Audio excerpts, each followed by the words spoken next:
Game homestand for the Astros, who are 32-21 here at Minute Maid Park. Lineup cards are being exchanged around home plate, and we'll check the time to play now, brought to you by Toyota, showing you this powerful Toronto team. 518 runs scored, and that is second in the American League, including the Bombs. 149 homers. They rank second in the majors with a .436 slugging percentage. Joey Bats has 13 home runs. Here's the MVP from last year, Josh Donaldson. And he checks in with another very good year underway. He's resting tonight. 25 home runs for him. Edwin Encarnacion has gone deep 28 times this year. Michael Saunders has 19. They have a number of different ways they can hurt you, Plummer. Yeah, they are a very good ball club, and that guy you just saw right there, Troy Tulowitzki, is interesting to me. I know he's gotten beat up here in recent days, getting hit by a pitch, but if that guy's bat comes back the way it did off the DL and he is able to contribute, that is going to be a lot of fun to watch. Here's the lineup for John Gibbons. Second baseman Devin Travis leads it off with Jose Bautista in right field. Edwin Encarnacion's at DH rather. Michael Saunders, the left fielder, is the cleanup man with Russell Martin, the catcher. Justin Smoke at first base. Kevin Pillar, the center fielder. Darwin Barney at third base tonight. Ryan Goins has just been activated from the disabled list today, and he's playing shortstop with Marcus Stroman, the pitcher. On the mound, you are going to see Doug Fister. Still waiting on that new baby, so he is going to make the start tonight for the Houston Astros. Likes to work fast. He's got that sinker, good curveball, occasional changeup, slider, making his 21st appearance on the season. This is going to be the first time he's going to face the Toronto Blue Jays since 2013. And the month of July was not kind to Doug Fister. Was one of the more consistent pitchers in this rotation for the Houston Astros, but has gotten beat up a little bit here in the month of July. That ERA at 4.91 for the month of July. Looking forward to starting a brand new month here in August for the Houston Astros. He has been rough on right-handed batters. They're hitting .201 against him. And this Toronto lineup is usually stocked with right-handed hitters. It's a little different tonight, of course, without the starters on the left side of the infield. Tulowitzki, the shortstop, with that chip fracture that Blummer mentioned, and Donaldson getting a day off at third base. He's been playing an awful lot lately, so John Gibbons is resting him tonight.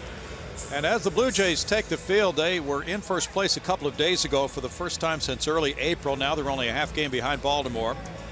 Devin Travis, 284, 7 homers, 26 runs batted in. Starts the night with a .327 on base average. Travis has a career OPS of .822. Pretty good challenge out of that leadoff spot. Fister delivers, and it's high for ball one. The Blue Jays were 16-8 in the month of July.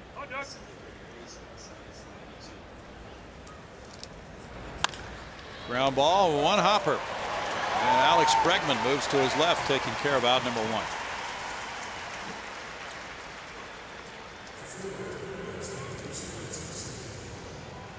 Jose Bautista is next. He's had his injury problems this year as well, but is just one home run away from 300 for his career. He will be the 10th active major leaguer to have 300 when he hits it. .221 average, and he takes strike one. Bautista hit 40 bombs last season. He was on the disabled list in mid-June with a hyperextended left big toe, and he's done his share of DHing. No balls, 2 strikes to Joey Bats. There's the play by Tyler White for out number 2. Pretty good pitch by Doug Fister to get a swing like that from Bautista. See him go the other way with that lack of authority we just saw. You're right. He gets his cuts, doesn't he? A lot of these Toronto hitters, of course, do not get cheated at all. They really swing for the fences, and quite often they hit the ball over the fence. Encarnacion is one of those guys, too. After a 39 home run season last year, he's come right back with 28. He leads the majors in runs batted in with 89 while hitting .266. And it's ball one. Encarnacion, now 33 years old, from the Dominican Republic. He's third in homers in the American League. Bounces that one foul. Mark Trumbo leads with 30. Todd Frazier has 29. 1 ball, 1 strike. First of 7 games between these two clubs in the season series. The Astros are 12-2 in this ballpark against the Blue Jays. In tight for Fister. Ryan Blackney's the home plate umpire. The count's 2-1 for Doug. His wife Ashley is not expected to deliver their child imminently, not tonight anyway. Fouled away, but it could happen very soon, and Doug did not make the trip to Detroit because of that and was questionable for this start tonight. The Astros didn't announce that he was in fact the starter until early afternoon today. He gets a strikeout and has a 1-2-3 first. The Astros come up against Marcus Stroman in just a moment.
Lineup. It's brought to you by Southwest Airlines. A.J. Hinch calls on George Springer to lead off and play right field. Alex Bregman batting second at third base. Jose Altuve leading in the batting race at second, batting third. Carlos Correa is the shortstop with Colby Rasmussen center field. Evan Gattis the DH. Preston Tucker in left field. Tyler White at first base. Jason Castro the catcher. Marcus Stroman going for the Toronto Blue Jays. Young right-hander. Brings some very good stuff to the ballpark. Fastball, slider, changeup, curveball, a little bit of a cut. Fastball averaging about 92 miles an hour, and there you see the mix that he brings. A little bit heavy on that fastball. That might tell you that he's falling behind, having a tough time locating it. In order to get back in some of these counts, has to go straight to the heater. Strike one to George Springer, a .261 hitter with 22 homers, 60 runs batted in. George went 4 for 10 in the Detroit series. That's a series the Astros would love to forget. It's 1-1 after being swept there and outscored 28-8. They try to get August started in a much better fashion.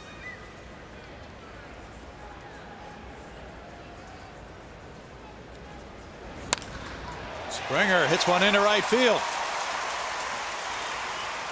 There's a leadoff hit for George, bringing up Alex Bregman. See the location on that pitch in our MD Anderson strike zone. Pitch up and away, and George Springer does a good job, barrels it up, and again, electric off the bat. If he can get the barrel to it, it's going to jump.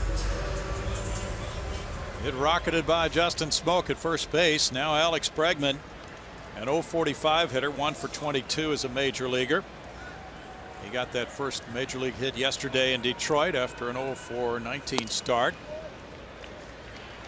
Bregman takes a look at it, and it's ball one. In this number 2 spot in the lineup for the second straight game. He went 1 for 5 yesterday. That was an 0-for-18 start for him as a major leaguer. The bat gets away from him, winds up in the Toronto dugout, and it's 1-1. Man, we got stuff flying all over the place. Man.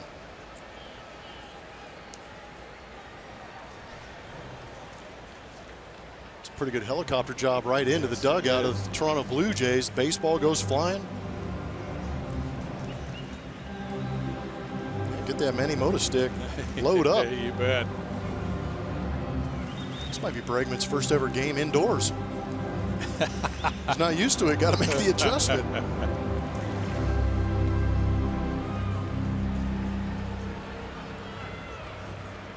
Jose Altuve on deck.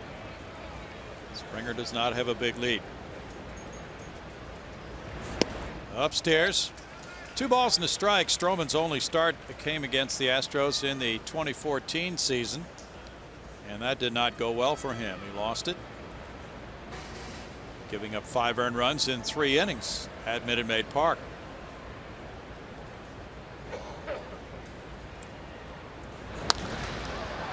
To right field toward the line. Bautista over, and it's into the seats. 2-2.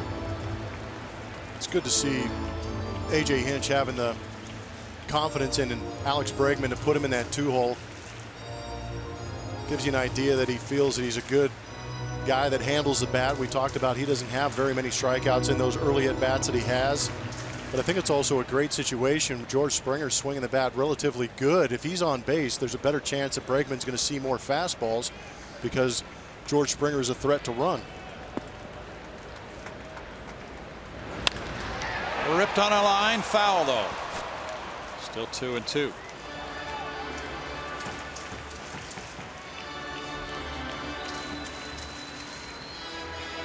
Nice boots. That is a true Astro fan. Marcus Stroman bought some cowboy boots when he came to Houston in 2014. We had some shots of him on the air. He tucked his pants into the boots. He's from Medford, New York, Plummer. That explains it. Yes, it does. Comfortable spot for her. Stroman's a first-round pick of the Blue Jays from Duke University, and the runner goes. Here's the ball in the dirt, and the throw safe. A strikeout of Bregman for out number 1. But Springer gets his 7th steal. Martin has not been throwing out too many at all this year.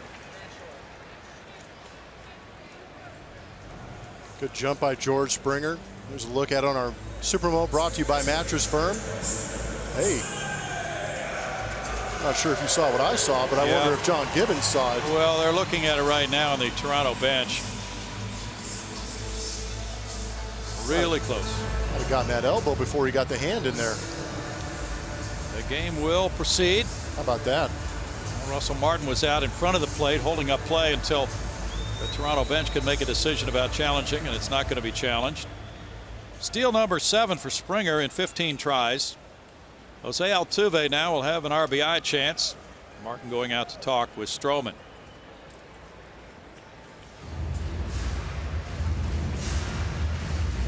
Stroman, his first big league season in 2014, was 11-6 with a 3.65 ERA for this Toronto club.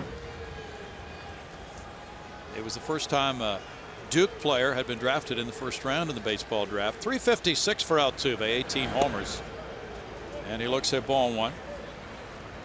Altuve also leads the league in on base average at 425. He leads the majors in batting average. Jose was 3 for 10 with a homer in that series in Detroit.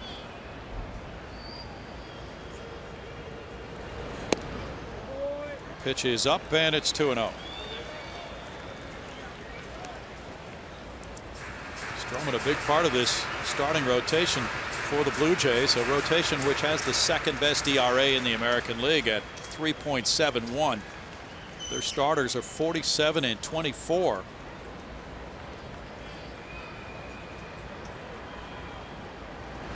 Altuve with a foul ball goes to 2-1. Here's a look at it with Stroman, R.A. Dickey, Marco Estrada, Jay Happ, and Aaron Sanchez. And look at the last 2 guys lighting it up this year, Plummer. Yeah, Jay Happ's been doing a good job. Aaron Sanchez is going to get some Cy Young votes, but also up until that last start, Marco Estrada was one of the league leaders in ERA, so he'd been doing a good job also. And I believe his whip is right around 1, which is one of the lowest in all of the American League also. So those are 3 quality starters out of that rotation there.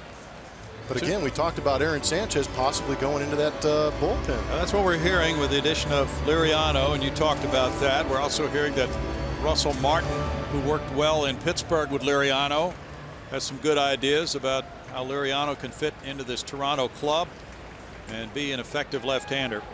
Carlos Correa is on deck.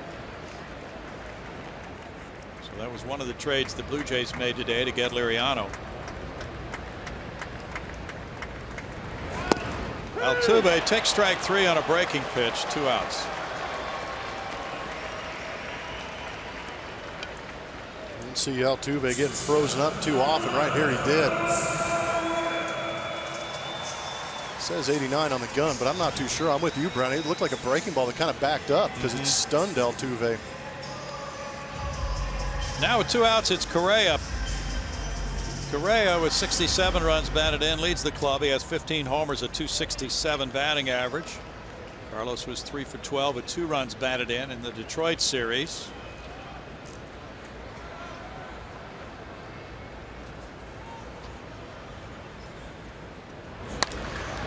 Carlos hits one foul.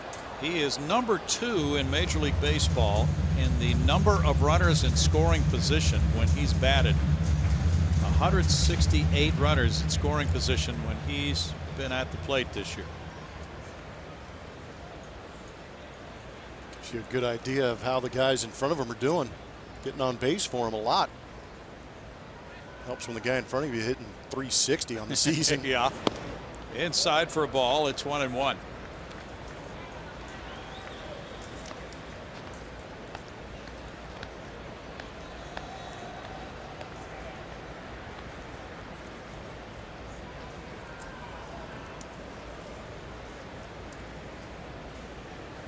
Blue Jays have been good away from home. They're 27-22 on the road. Best road winning percentage in the American League, .551. Chopped up the middle. Travis coming after it with the throw to get him. No runs, a hit, and a man left. And we go to the second inning with no score.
To the second no score between the Astros and Jays. 2016 Coca-Cola Astros Buddies memberships are on sale now for only $25.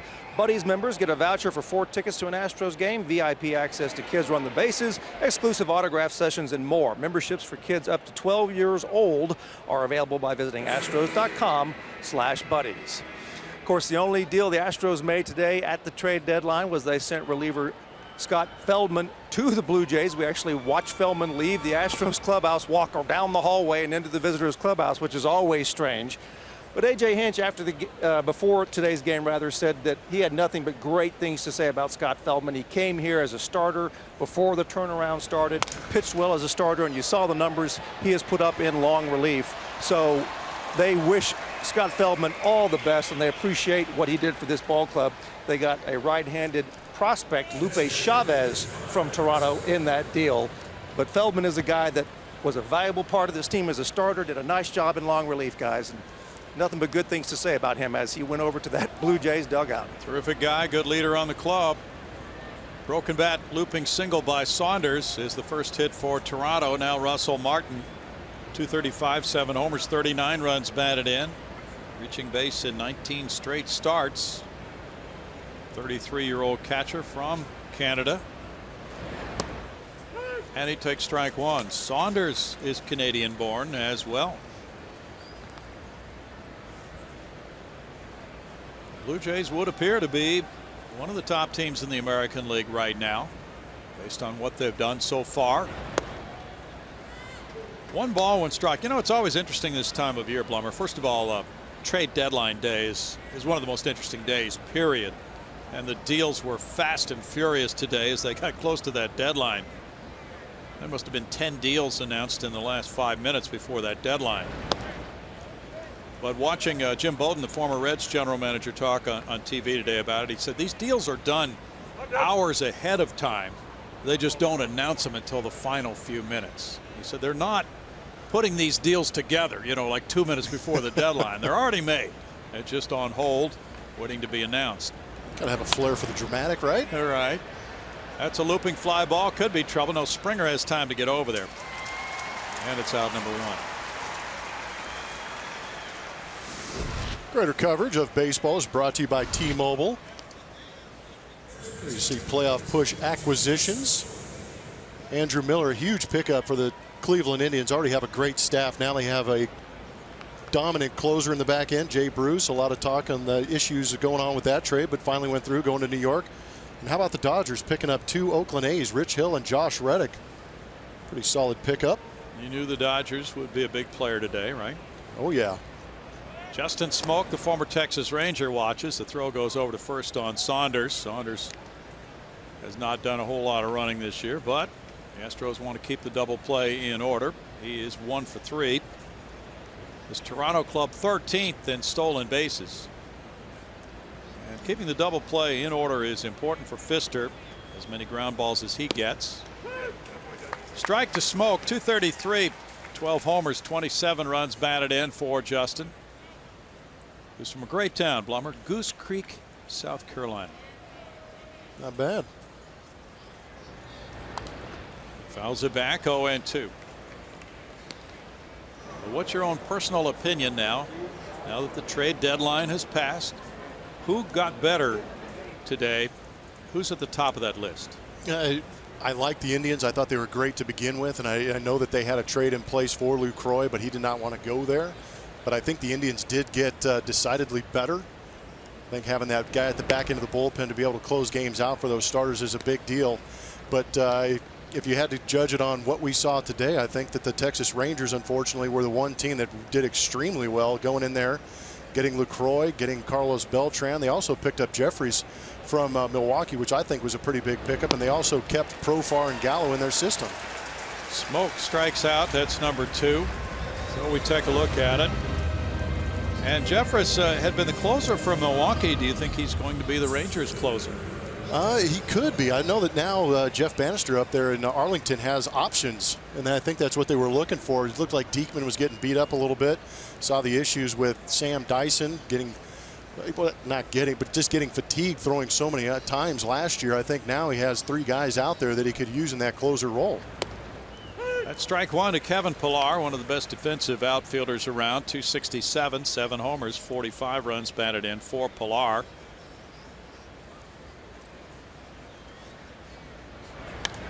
He's jammed on this one, pops it up. Here's the catcher coming over, Castro for it with the catch to end the Toronto second with no runs, a hit and a man left, no score.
guys too often, but Kevin Pillar is one of the better center fielders.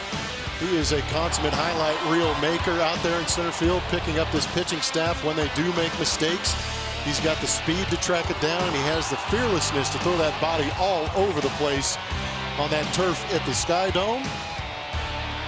But he gets great jumps, gets huge accolades from his starting rotation. A lot of those pitchers picking him up. Good guy to have in the center of the field. Colby Rasmus, a former Blue Jay, gets it started. Rounds one, and there's the shift, bringing the shortstop Goins over. We're out number one on one pitch. And talking about Pillar, we will talk about our Lexus defensive rankings. On the left-hand side are all the analytics that you need to know and the ratings they get. On the right might be a little bit of my personal opinion. Michael Saunders, I think you're going to challenge him, even though there's a short left field out here at Minute Maid Park. But Kevin Pillar, we talked about the athleticism. Jose Bautista, too. Still can run and go get it, but he has a great arm out there in right field. Evan Gattis looks at ball one. Gattis, a .226 hitter, has 17 homers, 42 runs batted in. He was 3 for 8 in the Detroit series. 3 singles yesterday as the DH. That was his second 3-hit game of this year. That one's a foul ball. He's hit 4 homers and driven in 6 runs in his last 7 games.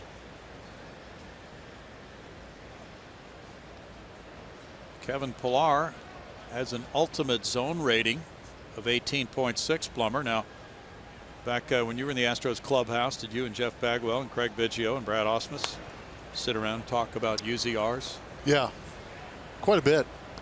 Back in those days, they thought it was a weapon instead of a zone rating. Well, Pillar's kind of a defensive weapon, isn't he? Sure is.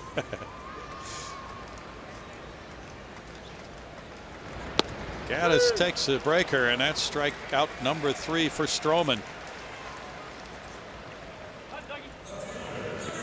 Slider's looking pretty sharp. Yeah, it is. First time through, he's using that to his advantage against these right-handed batters. Now Tucker. Preston, a .170 hitter with 4 homers, has 7 runs batted in. He was 0 for 10 in that Detroit series, and he's trying to snap an 0 for 13 overall.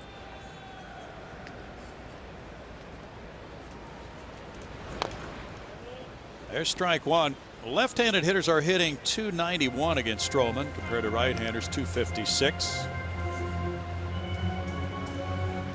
Marwin Gonzalez and Carlos Gomez are on the Astros bench tonight, and both are really slowed down by injuries.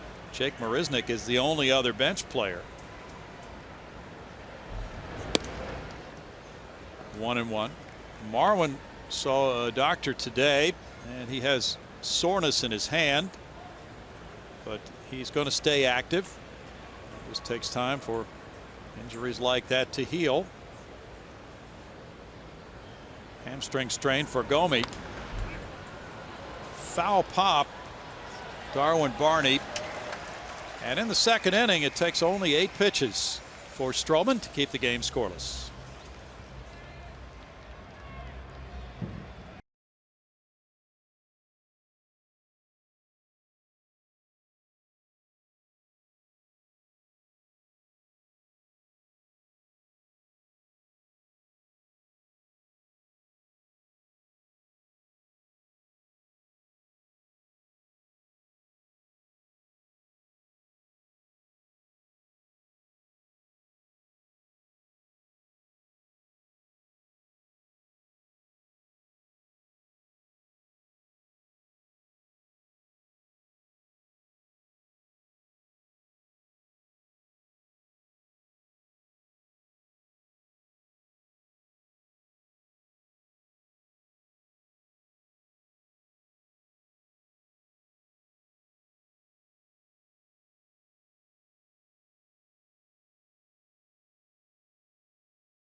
out of their system to improve today, and that's a decision that they made for their own benefit. I mean, we are not prepared to do that for our organization at this point in time, and I feel like we've got a young team that's going to be here for a while. We don't have any windows closing. We're just getting into our window, if you want to call it that, and we want to keep it open for as long as possible and have as many shots to go to the playoffs as possible. That's Astros General Manager Jeff Luhnow discussing the Rangers making some deals today. Astros did not, because everybody the Astros talked to wanted Bregman. They want Musgrove. They want Reed. They want some of their top prospects, and the Astros, frankly, just weren't willing to make that big of a sacrifice in a deal, guys. Bregman with a long throw with a stretch by White. Gets Barney. Terrific play by Bregman for out number 1. Well, there you go, Bart. Defense has definitely shown up for Alex Bregman. He was showing some quick feet down there at third base. Again, remember, shortstop as he was drafted, but moved over to third base for obvious reasons, and is doing an excellent job over there. And again, the footwork for me has been fantastic on him. Makes the grab, plants the feet, and shows off that strong arm. Ryan Goins is the batter after that sparkling play. Goins just returned from the DL, as we mentioned today. There's strike one. 176, 3 homers, 12 runs batted in. Unusual injury for Goins. Forearm tightness. Placed him on the disabled list. That was the day after he made his professional pitching debut in an 18-inning game. And that backfired a little bit, didn't it? Sure did. And for a strike, 1 and 2. Got a question for you, though, about the footwork involved at third base. Bregman moves around now. The Astros are shifting with a 1 and 2 count. As you see where he's aligned, he's where the shortstop would normally play. So that's one thing, is that things have changed so much since you were at third base. Now, half the time, a third baseman's playing shortstop. Yep. It's good to have that in your back pocket and be able to do that. And Bregman has the experience of coming up as a shortstop, played in college as a shortstop. So he obviously has the athleticism. But I think that was a huge benefit for infielders moving up through the ranks, is being able to play that shortstop position. It's a huge asset for any ball club. If something, you know, God forbid, would happen to Carlos Correa, you have Alex Bregman over there who has the experience. Pfister gets a punch out. That's number 3 for Doug.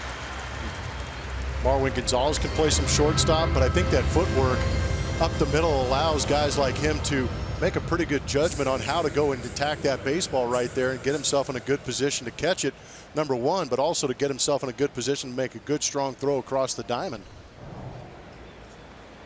Devin Travis grounded out to Bregman, leading off the game. That is strike 1. That first step for a third baseman is everything, isn't it? Yeah. Got to be in a good position when that ball is in the hitting zone. 1-1. A third baseman generally has more time to make the transfer and things like that compared to shortstop, but strong arm is still required.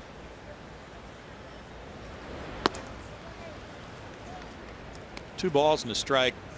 Well, you were one of those guys. You came up as a shortstop, and generally shortstops are regarded as the best athletes who could be moved around and play other positions. I appreciate you, Brownie. Well, did you find it difficult to move to the other positions? No. Actually enjoyed it. You know, everything in life is a challenge, and on the baseball field it was a challenge for me to move from shortstop to third base, because that was one position I did not play in the minor leagues. Much like Alex Bregman, who had limited chances at third base when he was coming up through the minor leagues. But I made it up. Orlando Cabrera was the shortstop I took over for. He became healthy, and I moved over to third base. When you made the move, the ball obviously is on you quicker when it's really hit hard. Was that the difficult part of playing third? Yeah, and you know what? It was the preparation for me too, because I'll try and explain this, but when you're getting ready at shortstop, you walk into the play, whereas third base, you kind of sit, get on the balls of your feet, and get ready as quick as you can. Tucker cannot make a catch on that liner. It bangs off the wall. Here's Travis into second base. And Tucker went up for it. Was unable to hang on to that or make that catch. Didn't look like he even got his glove on it. Maybe the leap could have been timed better, but that ball was scorched. Yeah, that ball was really hit hard, center cut. Travis barreled it up, and I thought, from our vantage point, I thought Preston Tucker was going to have a real opportunity to make a great catch on this. See, leapt up there, just not enough. Kind of took his eyes off the ball. That's hit number 2 for the Jays. Brings up Bautista. Grounded out to Tyler White at first base. That's strike 1 to Joey Bats. 20th round draft choice of the Pirates. Then he was taken in the Rule of 5 draft by Baltimore, claimed on waivers by Tampa Bay, and was traded 4 more times before Toronto got him in August of 08. What a great acquisition for this Toronto club. In 2010, he hit 54 homers.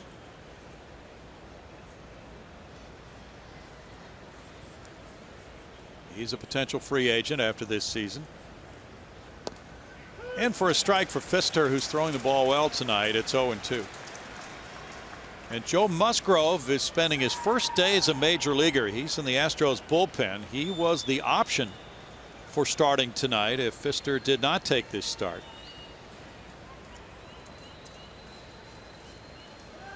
A turn towards second, and with that trade that Bart was telling us about between Houston and Toronto, with Scott Feldman going across the field, that was one of the oddities about this day in this ballpark.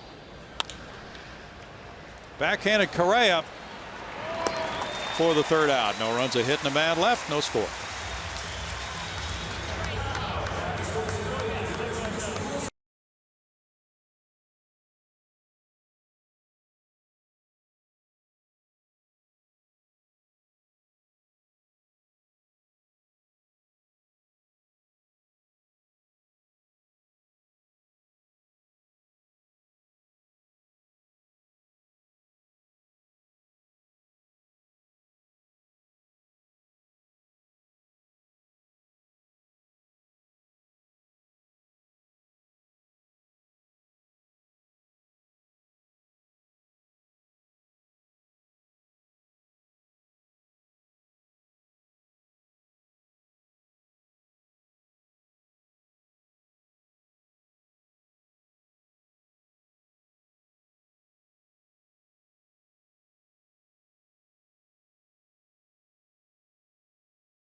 Astros going into the bottom of the 3rd.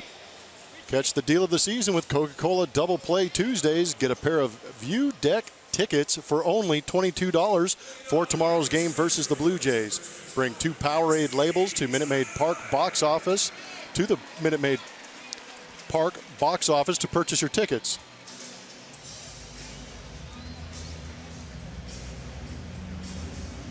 After the trade today, Scott Feldman quickly donned the Toronto Blue Jays t-shirt. He served the Astros very well. Tyler White leads it off, 0-0, home 3rd inning. Rocks one on a line. Here's Pilar sliding and making the catch. Well hit ball by White for out number 1. That was good to see. Not the catch, but the swing. Yeah. I've got to be honest, that's the first time I've seen Tyler White actually square one up and hit the ball hard in a long time, and that was beautiful to see. He got it ready, got the foot down and threw the barrel out there. He just picked a bad spot to go to, because we talked about the defense that Kevin Pilar can make, contortionist and all. Well, with that UZR rating of 18.6, that was the wrong place to hit it.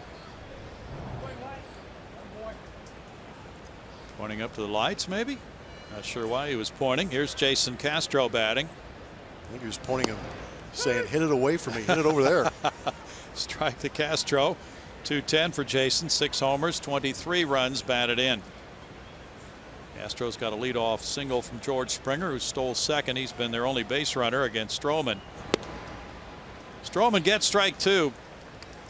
We had a question on Twitter about Marwin Gonzalez. We mentioned that he saw the doctor today. Nothing broken. So it's up to him on tolerating the pain when he's ready to play again now.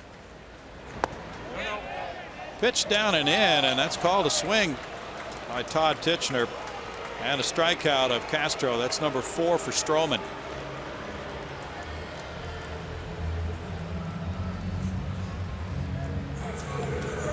Castro was not happy about that. Let's see if he's got a bone to pick. It was borderline, but enough for the call to be made. George Springer opened the Astros first with a sharp single to right field.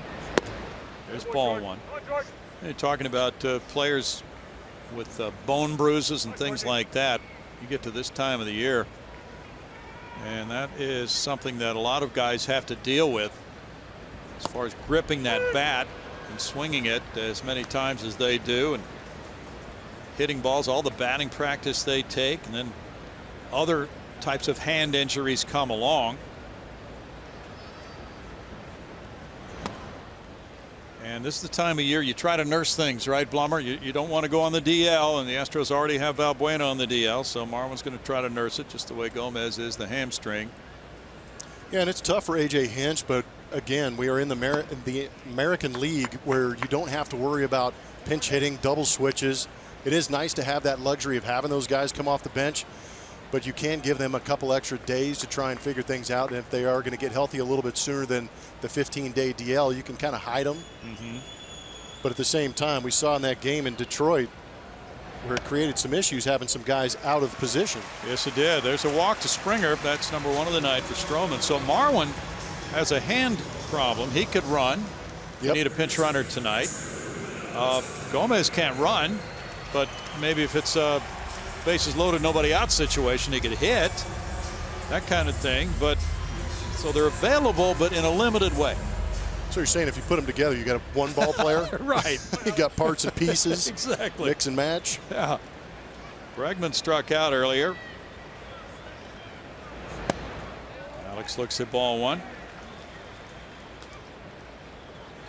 Stroman had a 3.71 ERA for the month of July, walking 4 and fanning 30 in 34 innings. Comes into this game with a pretty good head of steam.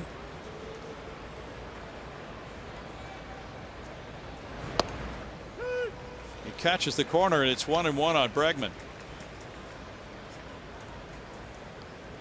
The Astros finished July with a 14-13 record. They're 6 games above 500 and 6 games behind Texas, which is idle today. Oh, man. Not too sure about that one, Brownie. Well, if you're a rookie, best thing to do is just keep moving on, right? Yep. And I guess if you're going to be consistent, call it in the same spot. But I'm with you, Alex. I don't think that was a strike. But like Brownie said, sometimes you got some growing pains being a rookie with the strike zone. They're going back out there. And he doesn't go. 2-2. Let me just imagine what these guys go through. He's had 23 major league at bats. All these pitchers he's seeing for the first time. That's a lot to process. It really is.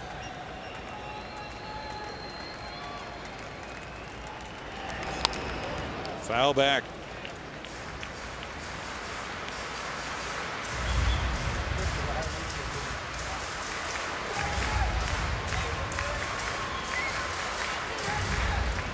Great to see the youngsters here during their time that they're out of school.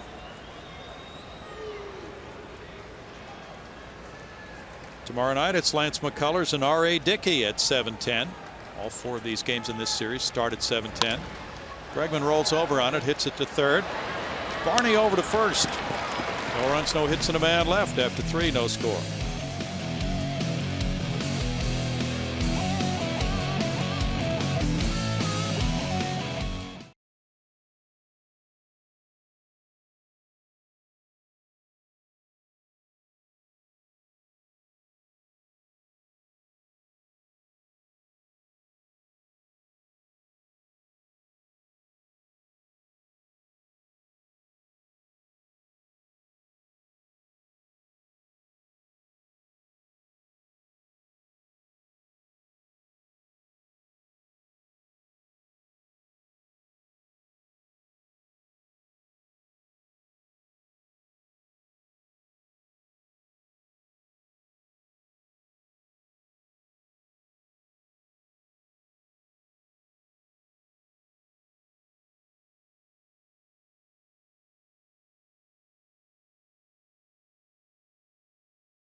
We're going to look at our forward spray chart with Edwin Encarnacion coming up to the plate. You can see his slugging percentages, his hot, cold zones. Likes that ball middle in. He likes it up, too. Driving the ball out of the ballpark with those home runs, and kind of nice to see him up there without anybody on base, too. Yeah, with the 89 runs batted in, there's ball one to him. He struck out first time up. Infield shifts around. Pfister missing, and it's 2-0. Pfister has really done well in the early innings of his games. 2.36 ERA for the first 4 innings of his games this year. That's up high, 3-0. He was off his game last time out, but had really had a number of good starts prior to that. And he lost to the Yankees here, giving up 9 hits and 6 runs in 4 2/3 innings. And for a strike, making it 3-1. Since the start of May, Brent Strom's right-hander is 9-4 with a 3.32 ERA. Curve comes in. Wow, that was a big-time breaking ball. He's been saving that, Blummer. Yeah, he has. Crafty veteran, holding on to that until the point he needs it. And right here, broke that one off. Tell you what, that was a good job by Castro, not moving either. That's a hit through the left side. Encarnacion leads it off with a single. Hit number 3 for Toronto. Well, the main objective, of course, of the Astros pitchers is to keep that parrot off his left shoulder, right? That is an excellent point. The less he carries that parrot around, the better the game goes for the opposing team. Keep the parrot in the cage. Michael Saunders singled to left in the second inning. Isn't there a guy with a parrot outfit in Toronto for the games? Oh, I would imagine. Well, we'll find out soon enough. Strike yeah, one. You'll be up there for that one. That's right. You got your papers in order? Yes, we have to submit all that well in advance. It's already been done. Passport. 1 ball, 1 strike. Although it became an issue from what we were hearing with Yulieski Gurriel. Yeah. And that's why he's not going to be joining the Astros until the St. Louis series here, the middle of the month. That's the plan anyway. He does have his work visa. Swing and a miss, and it's 1-2. And frankly, he needs the time to play anyway. Hasn't played in quite some time. But he got his work visa over the weekend. He played in his second professional stateside game today, going 2 for 4 for the rookie level Gulf Coast League Astros. And he's going to be heading for Lancaster next. And then he'll be there for a few games while the Lancaster Jethawks are at home. Then when they take off and go on a trip, he heads for Corpus Christi, and the Hooks will be home. So he's working his way here. That's a good thing. And again, with the trade deadline going past, I'm not sure that, really a position player was on the radar for the Houston Astros. I think pitching was more the issue for them. Right. I agree with you because they decided to call up Bregman and they decided to sign Gurriel. So those are the 2 bats that they've added, and they wanted to focus on pitching. Fly ball out to center field. Rasmus backing on it. Here's the tag at first by Encarnacion. He's going to second. Here's the long throw to Altuve. It's offline. Safe at second base. Good throw would have had him, but that was a long distance for that throw, and Saunders advances Encarnacion 1 out.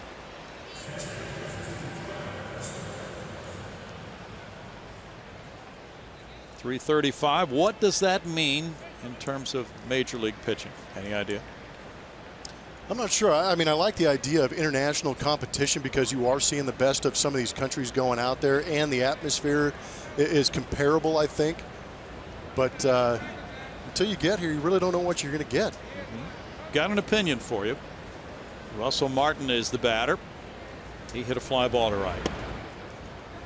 One of our friends next door doing Toronto television work is Buck Martinez. He has managed in the World Baseball Classic. He saw Gurriel and he said he can swing the bat. Well, some of the comparisons that we've heard have been with Yoenis Cespedes. Maybe not with the same amount of pop, but the same kind of hitter. And for me, Yoenis is a great hitter, and he turned around the Mets when he got traded over there. So if he could be an impact player like that, that would be incredible. Exactly. Good point. Speaking of Cuban-born outfielders, Yasiel Puig did not make the flight today to Colorado. 3 balls, no strikes. Dodgers are headed that way.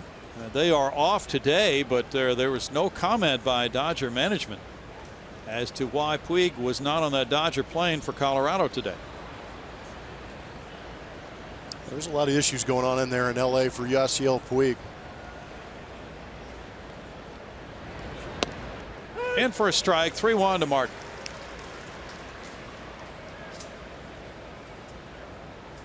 I think it was Bob Nightingale that tweeted out that he's going to get demoted tomorrow. Oh, really? Didn't see that. Yeah.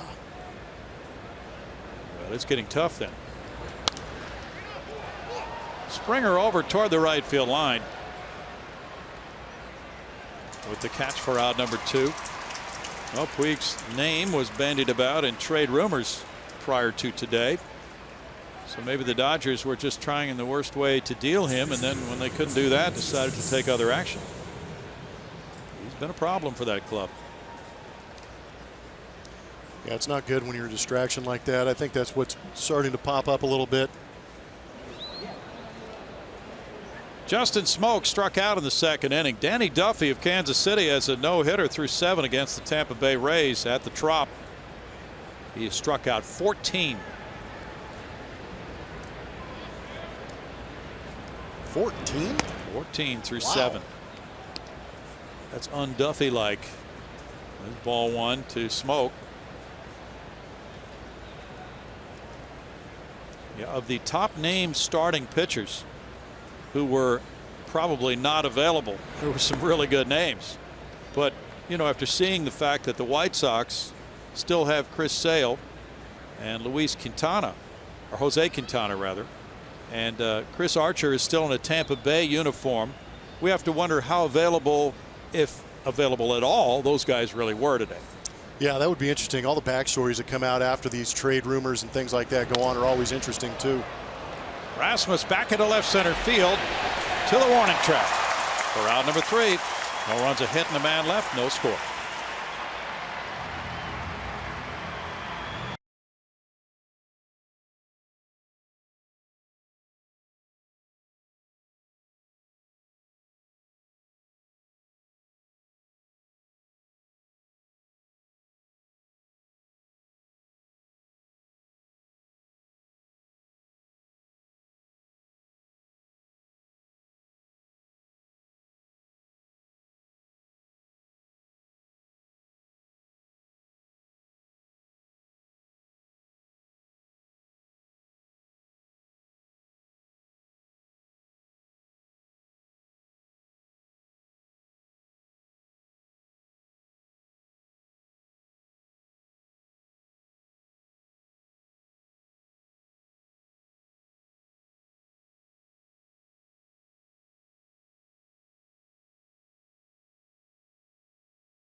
Is presented by authority of Houston Astros, LLC, and may not be reproduced or retransmitted in any form. And the accounts and descriptions of this game may not be disseminated without the express written consent of Houston Astros, LLC.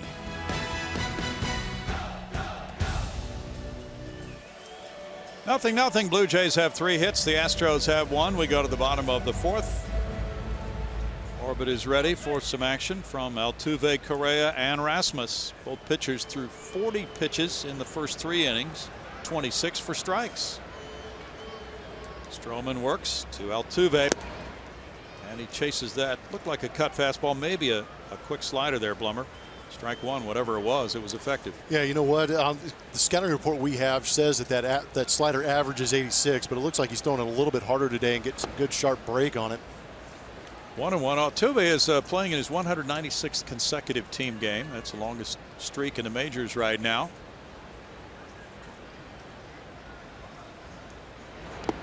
Stroman bounces that one. The count goes to 2-1. Altuve had his 21-game road hitting streak snapped yesterday. A rough day all around for the Astros. An 11-0 loss in Detroit. So they've lost 5 of 6. 2 balls, 2 strikes. That's at 89. We have his average cutter velocity at 90. Strike 3. Altuve saying something to Ryan Blackney. Strikeout victim number 5. Well, in back-to-back strikeouts where Jose has gone down looking. That is an oddity in itself. Yes, it is. 46 walks, 45 strikeouts for Jose. Scott Feldman out of the bullpen, where he served the Astros very well this year. Carlos Correa grounded out. Here's ball 1. So that's a changing situation in that Toronto bullpen now, with Feldman moving out there. Recently, Jason Grilli joined that bunch. So did Joaquin Benoit.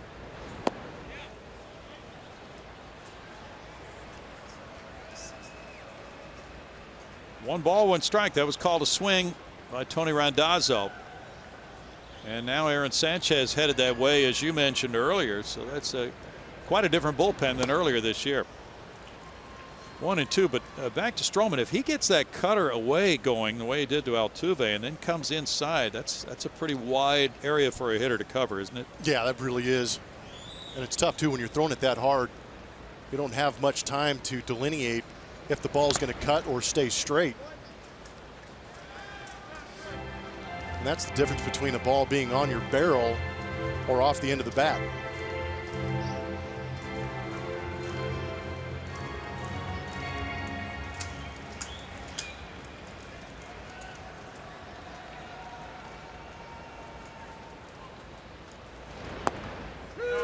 Oh boy. Strikeout number 6. That is a wide home plate. Every Wednesday night home game is $1 Hot Dog Wednesday, presented by Nolan Ryan Beef. Your next chance for Dollar Dogs is this Wednesday night. For more information, visit astros.com/dollardogs or call 1-877-9-ASTROS. Wednesday night at 7:10, it's Colin McHugh and Marco Estrada. Thursday night at 7:10, Mike Fiers and Jay Happ. Colby Rasmus grounded to short in the 2nd inning. Strike to Colby.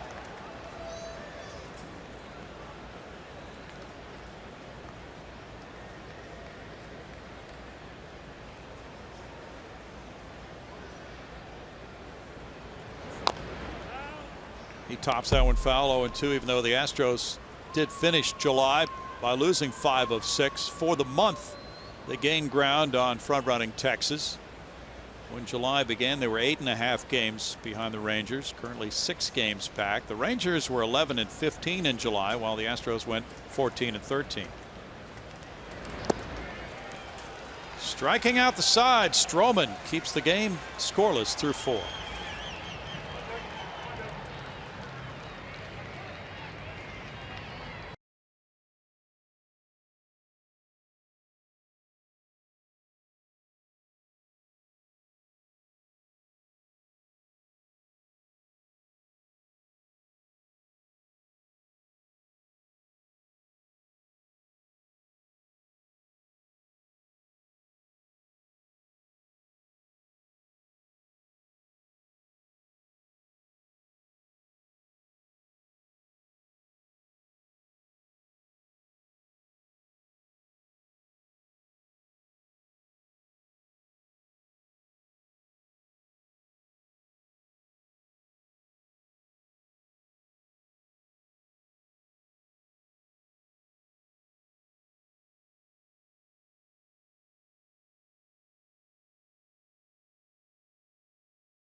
Now for the Chevy Stroh poll, and our question tonight is, which pitching prospect do you most want to see in the big leagues? A, Joe Musgrove, B, James Hoyt, C, Brady Rogers, or D, Francis Martes?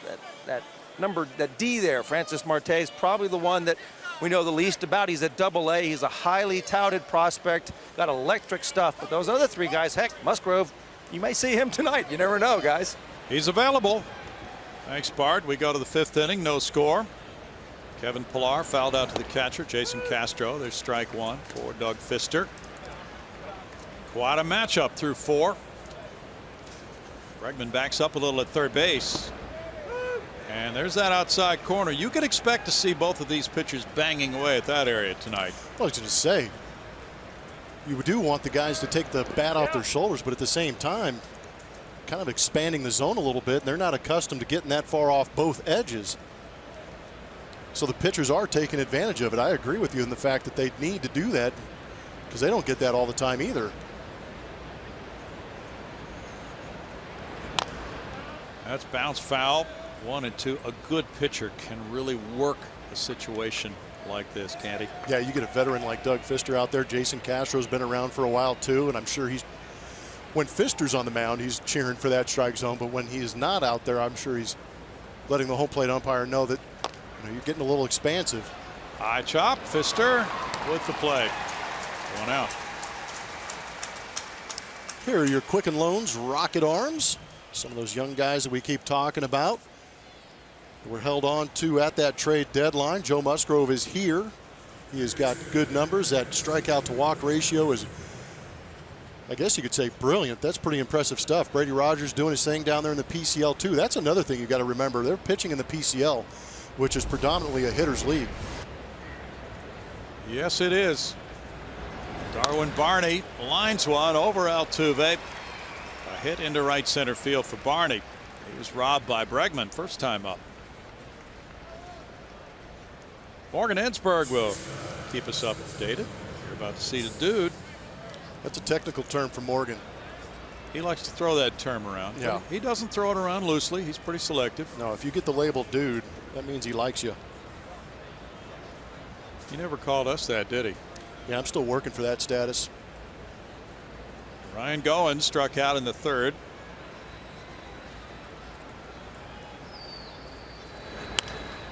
Fouled away. There's strike one. Goins has been known to drop down a bunt. Bregman's at the edge of the grass at third base.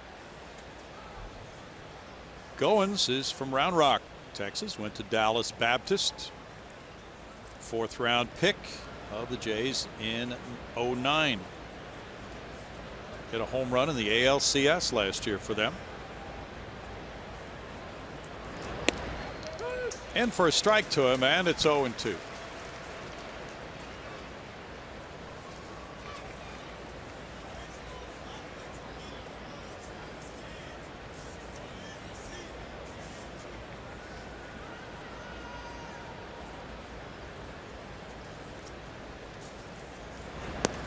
Round a bunt, and he takes that one 1-2. We had a question on Twitter, Blummer, about John Singleton, what the Astros' plans are for him.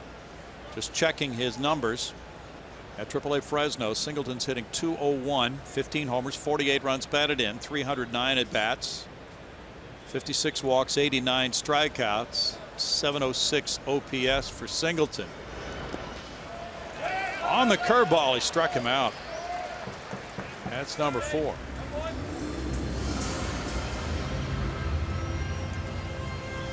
Well, Fister's dealing. He's got a good breaking ball tonight. That's a good combination to have with that fastball that he's able to locate on the edges and get some calls. That gives you an idea how nasty that is. Goins nowhere close to it. He's pitching like a guy who's expecting to have another mouth to feed soon. Devin Travis doubled in the 3rd. He's 1 for 2. He and his wife Ashley waiting for the birth of their first child. Foul back, strike one. Very exciting time, but some people suggested, well, maybe Doug would be too much on edge to pitch this game tonight. Maybe it would be better for the Astros to tell him, no, take a seat, wait for the baby to arrive, and then we'll slot you back into the rotation. But pitchers are creatures of habit. He was down to start this game. You know, you point for a game like this. This is his time. I think there's a team aspect involved too. Doug Fister is a veteran, and he understands his responsibility to this ball club. And it just so happens that the timing has worked out for right now that he's able to make this start, which I'm sure A.J. Hinch is very happy to have him out there. Snap throw to first by Castro. The timing in baseball is such a strange thing anyways. It's just beautiful that he's able to be here. Didn't have to make that trip to Detroit. Gets to hang out here with his family, make sure that his wife is okay during this pregnancy, and now he gets to come out here and pitch a ball game. Joe Musgrove had flown here to be ready. Then he wound up getting promoted, but not to start. It's kind of a crazy day, 2-2. Maybe that's the thing. You just got to show up and say, "Hey, I'm here. make a spot for me."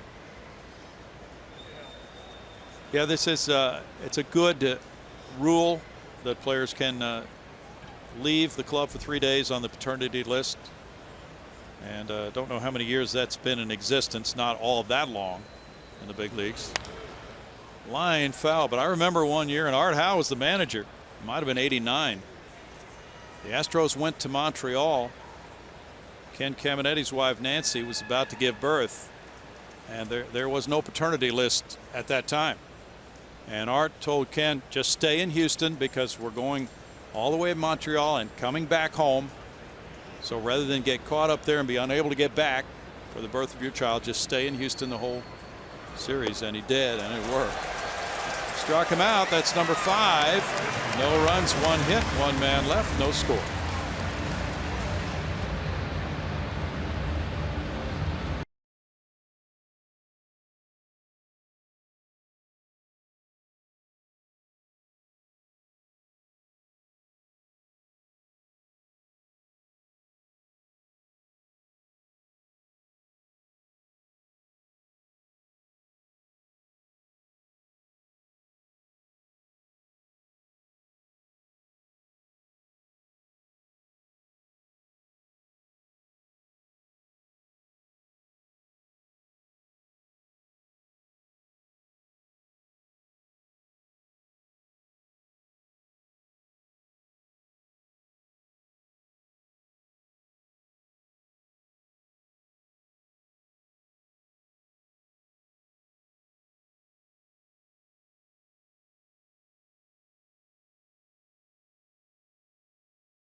Houston Astros baseball on Root Sports is presented by Southwest Airlines. Transparency, low fares, nothing to hide.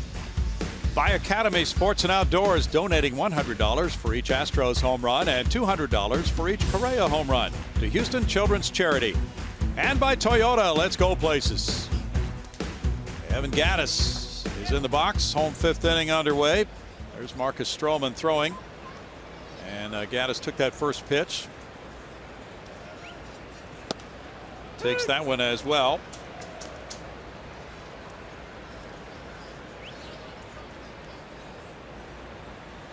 Gattis was a strikeout victim looking back in the 2nd inning.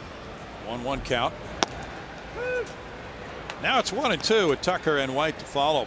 Stroman carved up the Astros in the 4th inning, striking out all 3, 2 of them looking.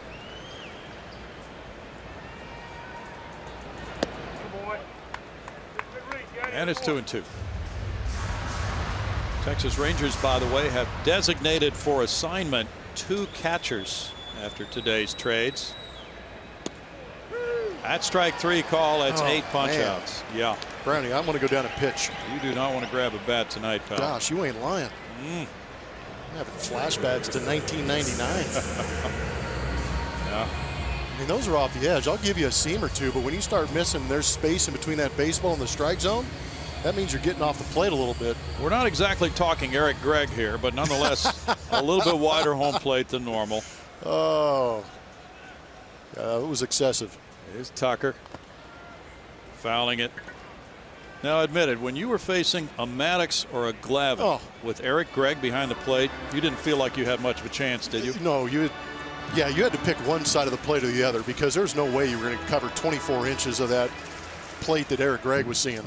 There were times you felt like you had to step on top of the plate to go and get that outside corner. You knew you were in trouble when Javi Lopez set up in the other batter's box. I'm starting to get the shakes. Yeah, when he was so far away you couldn't even talk to him. 2 balls and a strike. There were some quick games.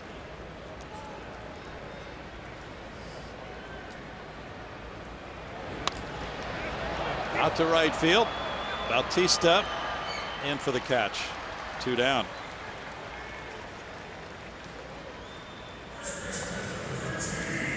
Tyler White has one of the 2 well-hit balls for the Astros in this game. Springer had a sharp single to right field in the first, and White had the other one. That line drive caught by Pilar in left center in the 3rd inning. So yeah, the Rangers designated Brian Holiday and Bobby Wilson for assignment. 2 catchers are now on the open market. Well, they will be after they got their man Jonathan Lucroy. There's strike 1 to White. So obviously it'll be a different Ranger club headed in here for the weekend.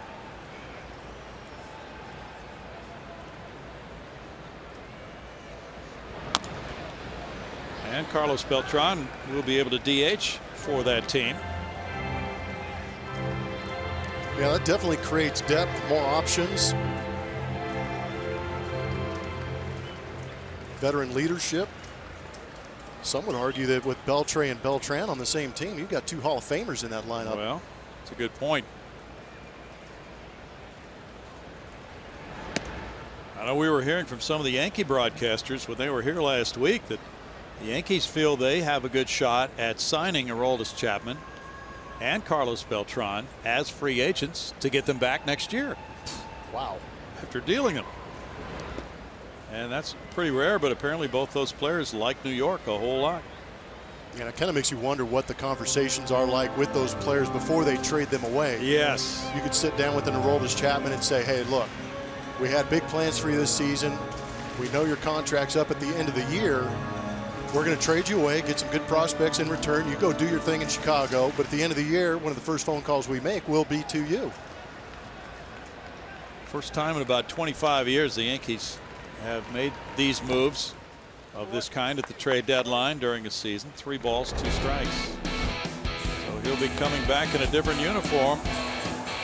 22 homers in 99 games. A very good season underway for Carlos. Yeah, there's plenty of people around the Houston area that understand what he can bring to a ball club, considering what he did in 2004 in the postseason. Bouncer off the glove of Stroman. He scrambles for it. Off balance throw. He throws it away. White goes for second base, and he won't make it. It's a single and an error on Stroman, his first of the year.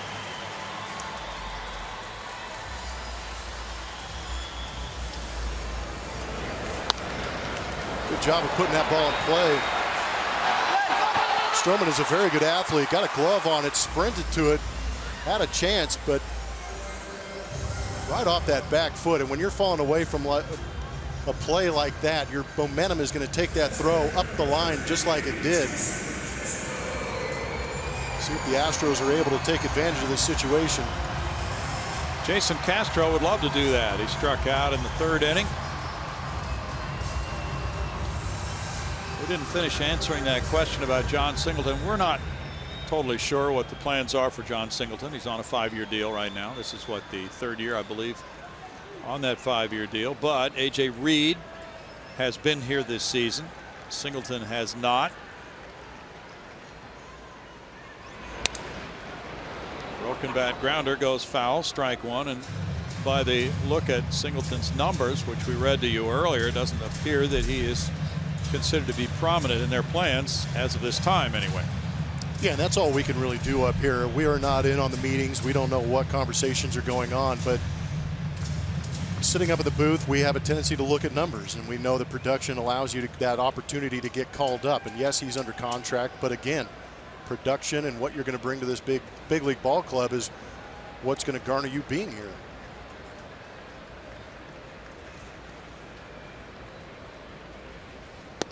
Castro takes inside. 1-1.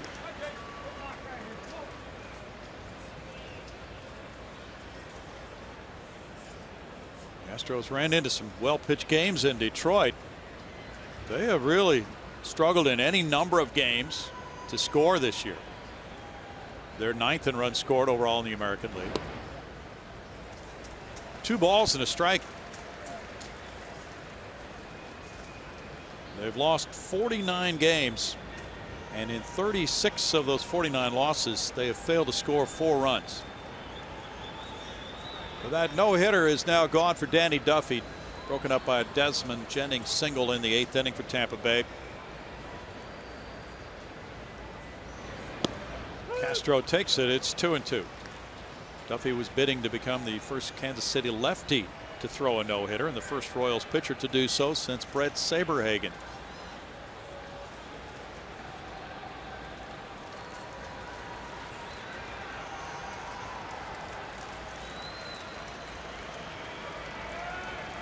George Springer's on deck with Castro batting here in the 5th.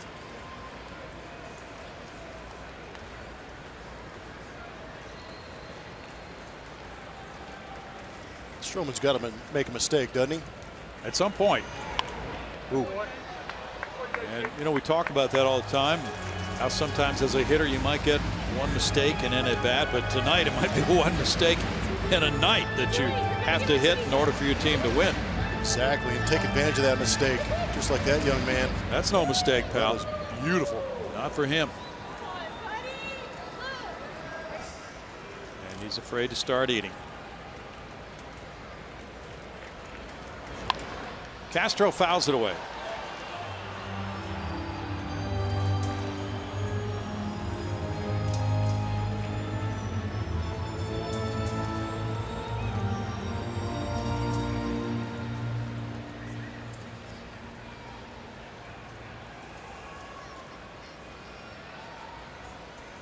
That was a leadoff double in the 8th inning, breaking up that Duffy no-hit bid by Desmond Jennings. Castro fouls it back. Well, the Dodgers were able to pry away a pitcher from Tampa Bay today. Matt Moore. Dodgers, we felt, would be making a very strong effort to improve their club today, and they did. And they made a deal with the Astros, trading for AAA reliever Josh Fields. Fields was dealt today for a prospect. The Astros 40-man roster now stands at 38. Foul ball. By the way, Joe Musgrove, promoted to the big league club tonight, was on that 40-man roster.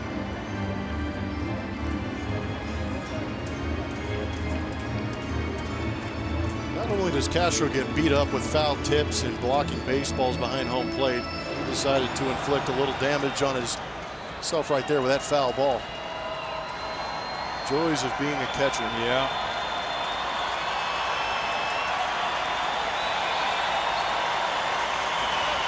We've seen plenty of pitches from Stroman, doing a good job of fighting some off. A couple of mistakes mixed in there.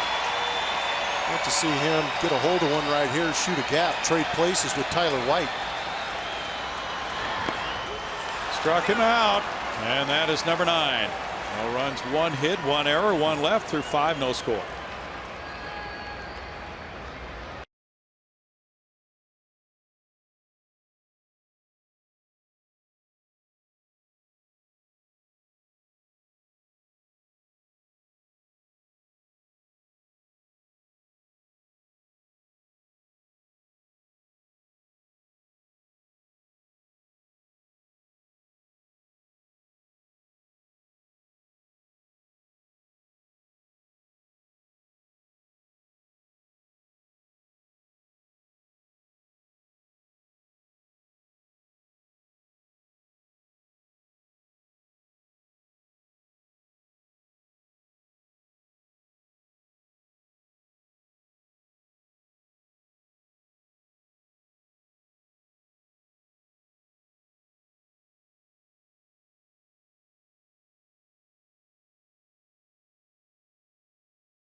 Park, Stroman and Pfister are dealing. There is no score. Well, catch them all at Astros Pokemon Night this weekend. Or rather, I'm sorry, this Wednesday. Collect Pokemon Visit, all the Pokemon stops, and join in social media contests. Catch Pokemon throughout the ballpark until the second inning. TheAstros.com/Pokemon or call 1-877-9-ASTROS to be here for Pokemon Night. And as you can probably tell, I have no idea what I'm talking about there, Brownie. Fill me in. Help me out. Here's the deal. You and Pokemon are going to be in the same place all night. Okay. So you'll find out all about him. He's kind of like Santa Claus in some ways. So he's a Poke broadcaster. Somewhat mythical, but nonetheless. Okay. Jose Bautista, he's 0 for 2. And there's strike one to him. Correction, I said that the Dodgers traded for Matt Moore. It was the Giants who traded for Matt Moore. The Dodgers traded for Rich Hill of Oakland, another lefty starter. And that was interesting today. Now, he didn't get time called, so there it is, a strike. Bautista tried to call time late. Ryan Blackney didn't give it to him. Bautista stepped away, and the pitch was called strike 2. It's very apparent that it is Ryan Blackney's game tonight. But again, I think the time should have been given to Jose Bautista, but at the same time, if you played the league long enough, you know you don't step out of that box until you get time out. Which is not like being in timeout. You just do like Bo Jackson, put the hand up, call timeout, don't get it, next and hit the ball out of the ballpark. Yeah. 2-2. We had a question about the Rule 5 draft. Mentioned that Bautista was a Rule 5 draft choice earlier in his career. That takes place in December every year, and it involves players who are not on the 40-man roster. 3-2 on the curveball, and it's been a factor for the Astros because they have a number of highly regarded prospects. They cannot protect all of them on that 40-man roster. That is a check swing call, and Bautista has a leadoff walk. I thought that pitch was good enough to be called, Brownie. It looked good compared to the pitches we've seen earlier tonight. Did look like he held up, and again, the breaking ball, you see where Castro caught it low in the zone, but again, that 12-6 breaking ball that Pfister's working tonight looked like it had a chance to get through that strike zone. Well, instead, it's the first walk of the night for Pfister. Bautista aboard for Encarnacion. He's singled to left in the 4th. He's 1 for 2. Blue Jays lead the majors in grounding into double plays. They've grounded into 100. That's ball 1. So yeah, that 40-man roster and the Rule 5 draft are a factor. It can even be a factor this time of year in some of these trades that are made for prospects. 2 balls, no strikes. Some clubs would prefer to trade for minor leaguers who don't have the 4 years or the 5 years, depending on when they were signed, to have to include them in the 40-man roster. This might be the one trade deadline where I've heard the phrase club control. Yeah. More often. It was amazing. It really was. Weak swing by Encarnacion. 2-1 at 69 miles per hour. So Doug Pfister is quite legal in West Texas with that pitch.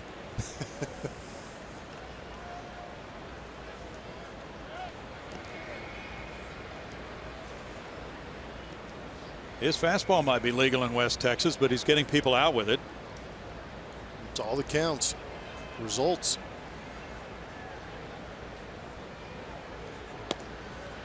On the corner, 2-2. There is some carping by the hitters. Oh my goodness. Oh my gosh, that is awesome. Now we're getting closer to Eric Gregg.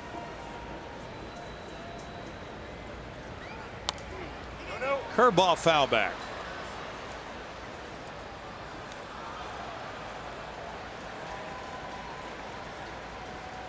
Ah, Pokemon Diglett now. Bart knows all about this. He's just kidding. What's going on? Yeah, that's actually in Bart's cellar. I have no idea what that is. You don't know what that is? I have no idea. Struck him out. Well, that one right there is a Pokemon Diglett, and it's strikeout number 6. I Diglett. That was a Pokemon K right there. Yeah.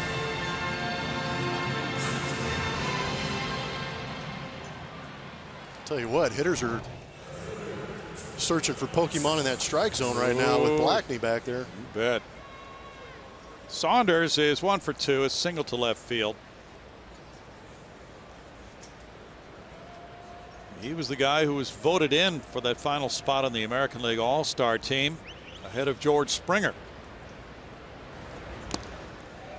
Foul tip, strike one. Saunders was born in British Columbia, Canada, and he had an entire nation voting for him.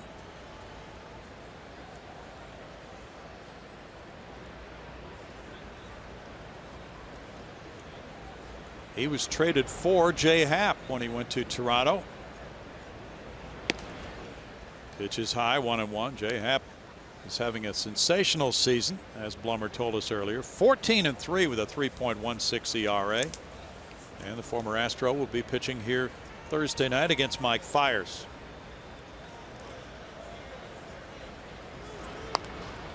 Toronto actually had a trade worked out with Saunders to the Angels this spring, but it was canceled due to another player who didn't pass a physical.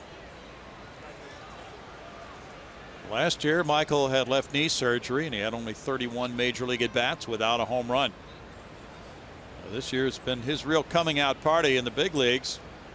He had a 19 home run season for Seattle in 2012 and 500 at-bats. 2 balls, 2 strikes, and you know, with all these powerful right-handed hitters, he's the guy from the left side in this lineup tonight. Other than switch hitting Justin Smoke. Ryan Goins also bats left. He's in the 9 spot tonight, but for left-handed power, yeah, the Blue Jays really rely on Saunders.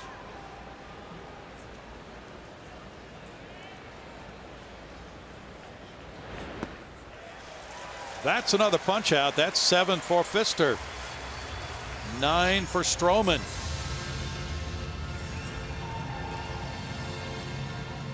We've seen the big breaking ball, starts about head high, breaks into that waist area of the hitter, but this one right here, Doug Pfister threw a nice hard one down in the zone.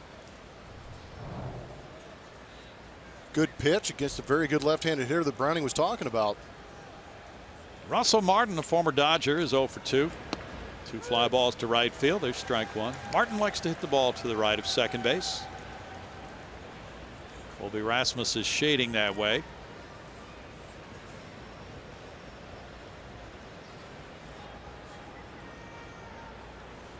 Martin hit 23 homers and drove in 77 runs last year.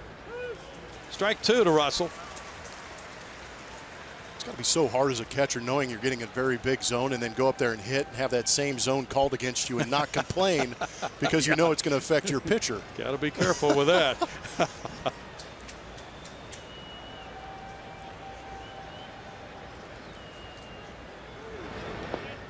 Now, we've always heard, Blummer, and you can put this to rest one way or the other. Well, you know, pitchers and hitters sometimes don't like a particular zone, but as long as it's consistent, they can deal with it. Yes, that has always been the case. If you know what you're getting yourself into, that's part of the battle. You know what you're fighting against. But if you get the guy that has an erratic zone, that makes it extremely tough to know where you're working, where your limits are. 96 pitches for Doug. In the dirt. And that knocks the mask off Castro. 2-2.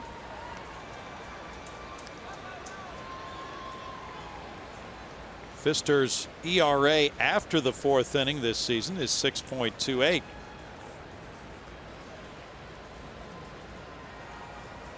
That has a lot to do with facing that lineup more than twice. Shooting for win number 11 of the year. Curveball gets him strikeout number 8. He punches out the side here in the 6th inning to keep the game scoreless.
Vista is going to bring us our league leaders.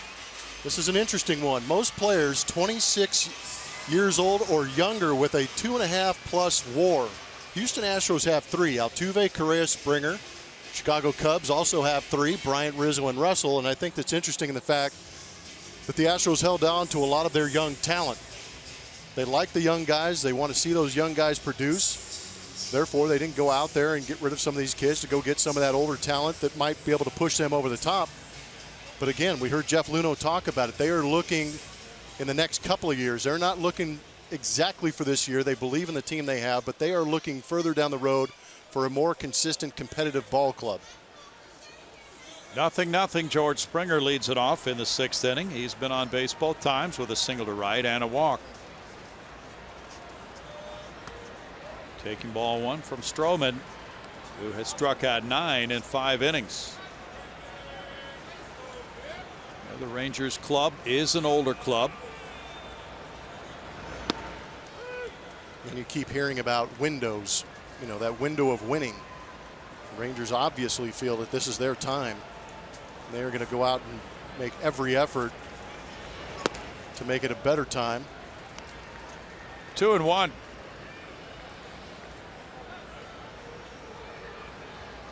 Blue Jays are tied for first in the American League in quality starts with 67. Certainly getting high quality from Stroman tonight. He goes to 3-1 on Springer, who has drawn the only walk from Stroman tonight. Stroman has only walked 36 this season in 140 innings.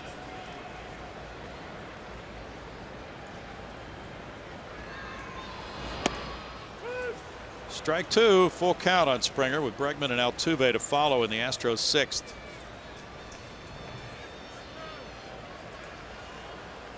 I'm sure Springer felt that might have been a little bit up in the zone, but that ball well within it in the top part. Foul back.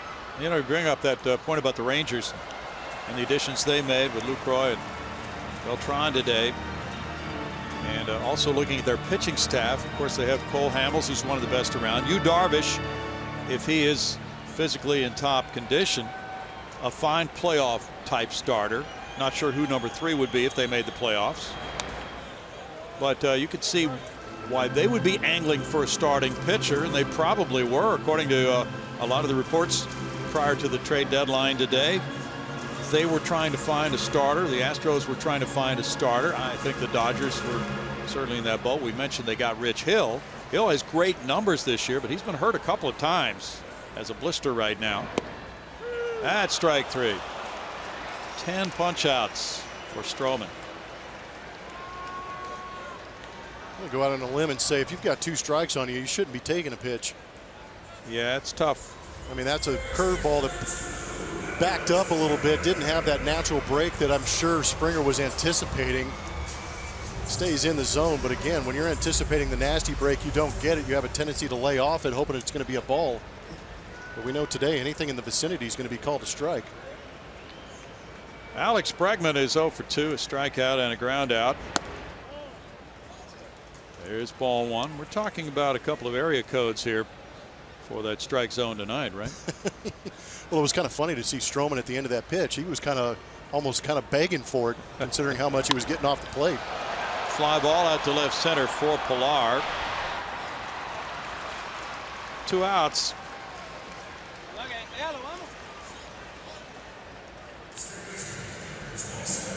Okay, Ron Gabrish.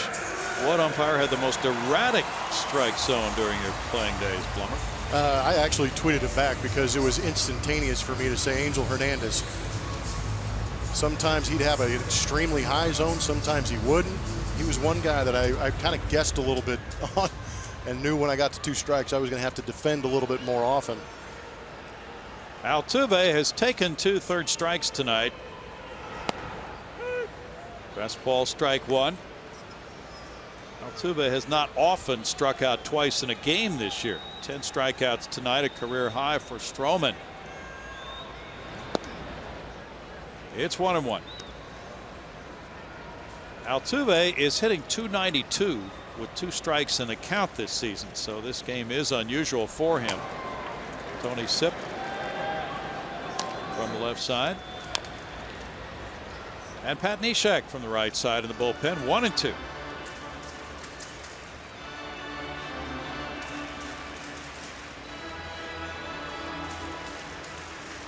The Astros have hit 2 balls hard tonight off Stroman.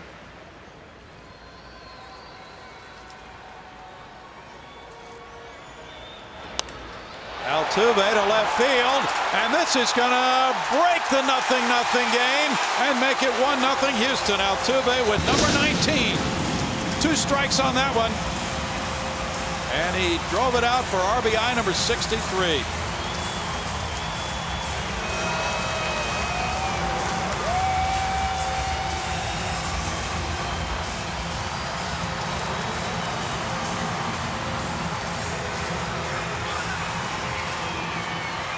Golden voice is all over that one.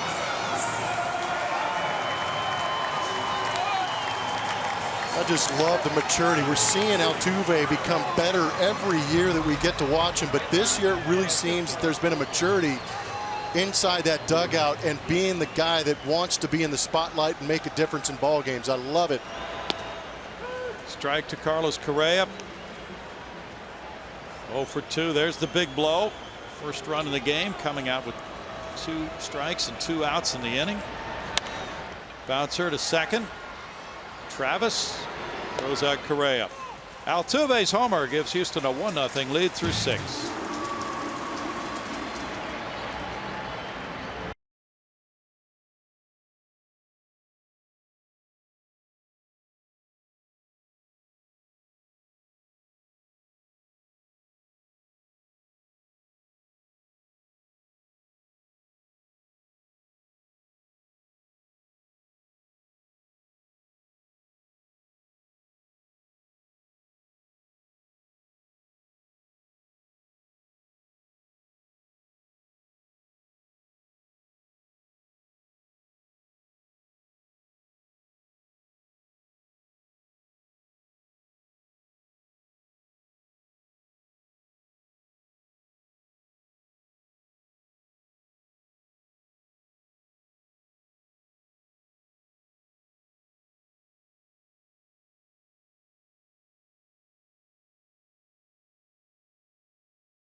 To the 7th, 1 swing of the bat from Jose Altuve, and the Astros are up 1-0. Watch every out-of-market game live and in HD on over 400 supported devices with MLB.TV Premium, which includes a free subscription to At-Bat Premium. Blackout and other restrictions do apply. Visit MLB.TV for more details. Guys, I can tell you, Jose Altuve has been very frustrated with the strike zone his first couple of at-bats. This one, he was not going to leave it up to the umpire. You ain't lying. That's a good move, too. A little bit of anger in there, but he used it the right way. That was beautiful. He got a mistake, and that's what Brownie and I were talking about earlier in the game. Finally got one left out over the plate. Hammered it. That was the slowest pitch Stroman has thrown tonight, the curveball. Now Tony Sipp's in the game to turn around switch hitting Justin Smoak. There's ball 1. Pilar and Barney due to follow. Neshek continues to work in the bullpen, so we're not sure how long Sipp would be in. He's 1-2 with a 4.71 ERA. More effective against right-handed batters. .295 against Sipp.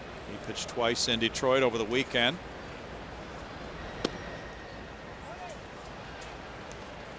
It's 2-0. 20,623 the paid attendance. Smoak is 0 for 6 against Sipp in his career.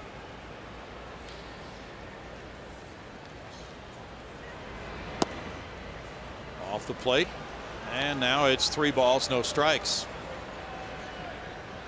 Smoke is hitting .242 right-handed with a .364 slugging percentage. In for strike one. That may just be a one-batter appearance here for Sipp, with Neshek ready to go.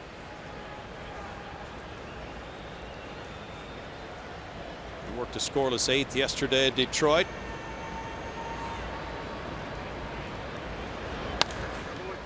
Fouled away, and it's a full count on Smoke.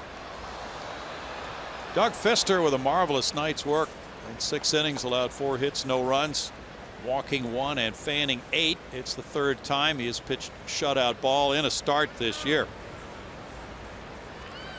Threw 98 pitches, and he looked extremely good. That is his strikeout high this year. Fly ball. George Springer coming over near the right field line, on the run and reaching out, and then he spills into the stands and holds on. Tremendous play by Springer. This kid does not give up.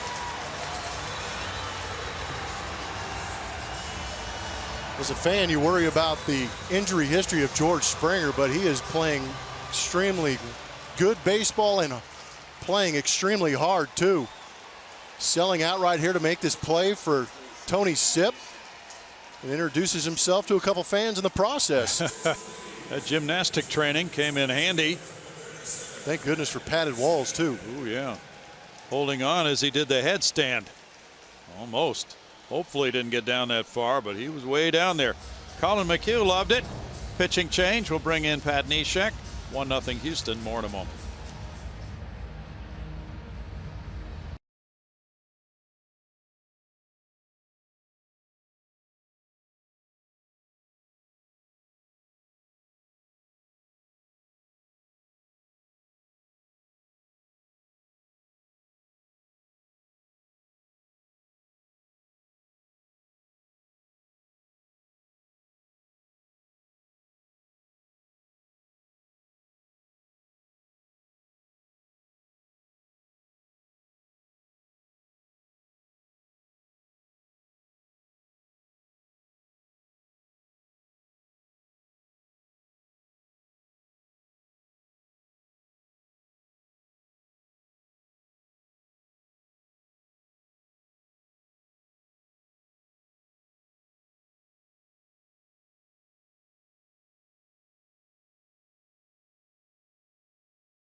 Neshek is in the game. Tony Sipp going 1/3 of an inning.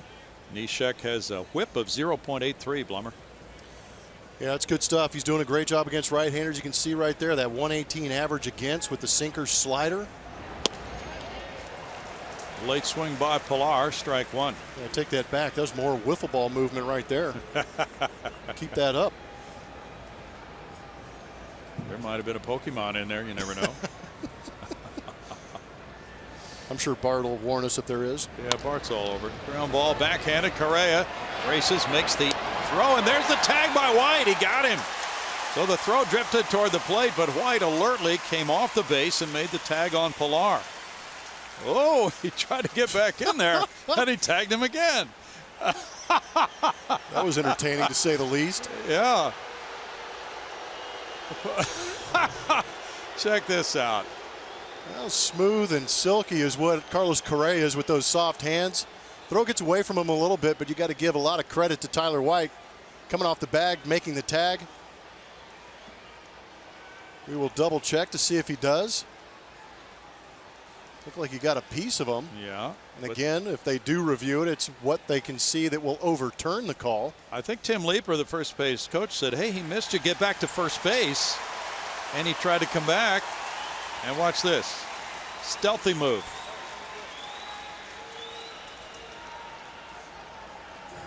And then the tag. So they may have gotten him twice, but he's only out once. 2 down, and it's Darwin Barney batting now. Barney is 1 for 2. Alex Bregman robbed him in the 3rd. Ball 1. Couldn't tell for sure on that replay whether he got him or not, Blummer. Yeah, and I think that might be why they did not review it. Again, when the call is made, that is the standing call. They got to find something that will overturn that call. 2 balls, no strikes for Neshek. He retired both men he faced Saturday at Detroit on only 6 pitches. And he stranded 2 inherited runners in that one. Foul back by Barney. 2 balls, 1 strike. Barney's a good infielder, can play various positions. Came up with the Chicago Cubs. He was drafted by the Cubs in the 4th round in '07. He was an Oregon State player on the '07 College World Series champs. Pops it up. Altuve calls off White. Altuve has it. George Springer made the play of the night, going into foul ground, stabbing that one from Justin Smoke and holding on despite falling into the stands. 1-0 Houston.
Springer, a big part of it with that catch in foul territory. Well, a play like this can go a long way, Blummer. Yeah, we know who Tony Sipp's best friend is. It's George Springer. It's momentum taking him into the seats. Good look on Supermo right here. He stays with it. But I think Jorge right here has an idea. He might be searching for Pokemon. I thought it was a good one. He's down there somewhere. Well be played. Rasmus the batter, yeah. Rasmus against Marcus Stroman, 1-0 Astros. Rasmus 0 for 2. And there is strike 1. Stroman has thrown the ball exceptionally well, giving up the Altuve 2-out 2-strike homer in the 6th. One of only 3 hits, one an infield hit off his glove. It's 1-1.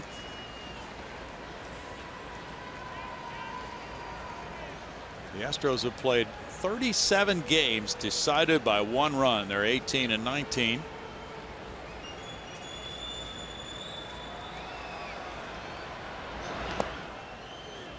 Two balls and a strike. We'll have to check on Minnesota winning 12-5 at Cleveland. Max Kepler has hit 3 home runs for the Twins. That Cleveland club would seem to be really in great shape to make a run at the World Series this year, especially with the pitching the Indians have. Foul tip makes it 2-2. Mike Napoli's hit a 2-run homer now for the Tribe. Cleveland 60-42. Kepler now has 14 this season with the 3 he's hit tonight. He's driven in 6. Rasmus strikes out. Martin with the throw to first. 1 out. 11 punch outs for Stroman. Academy Sports and Outdoors and the Houston Astros are hitting home runs for Houston, benefiting Houston Children's Charities. Most home runs at home this season. Really no shock on this list. Baltimore Orioles and Camden Yards, with the addition they made in Mark Trumbo, have been launching the ball out of that ballpark. Toronto Blue Jays doing what they've been doing over the last couple of years in the Rogers Center. Of course, the Houston Astros love the long ball here at Minute Maid Park. Evan Gattis has taken 2/3 strikes tonight. Ken Giles is warming up for Houston. Strike 1 to Gattis, a .351 career hitter against Toronto pitching. Blue Jays will have their 9-1 and 2 hitters due up in the 8th. It's 1-1.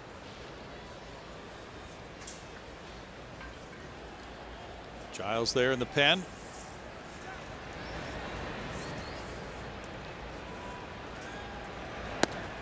Gattis looks at it, and it's 2-1 to Evan.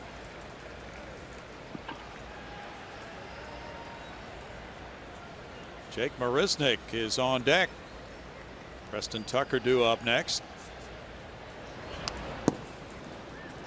2 balls, 2 strikes. He's the only able-bodied bench player tonight for A.J. Hinch.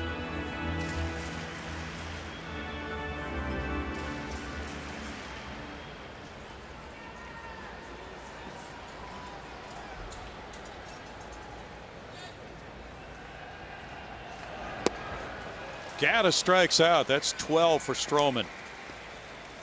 Marisnick is 2 for 2 in his career against Stroman. And with the 1-0 lead, he's going to come in defensively anyway. Yeah, I think that's more the bigger point, that he's going to play some left field here late in this ball game. At the same time, he's 2 for 2 off Stroman, but I'm not sure if he's ever faced tonight's Marcus Stroman. My goodness. Excellent point. 219 for Jake, 2 homers, 9 runs batted in after a .326 July. And it's strike 1.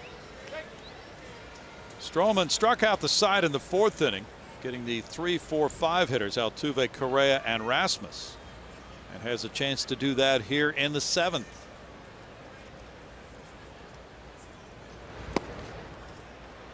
Oh, 2. Sharp late break on that slider. Good depth too at 88 miles an hour.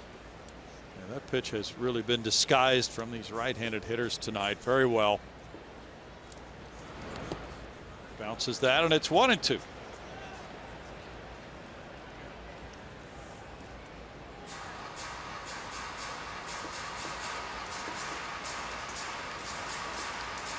The Astros have had some of these low-scoring close games lately. They lost that tough 3-2 game Saturday in Detroit. In the dirt. They lost a 2-1 game here to the Yankees last Monday night.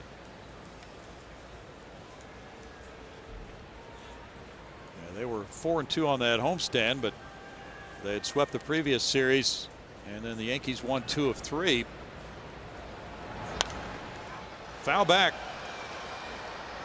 Another run might look really good at this point for the Astros. Oh yeah.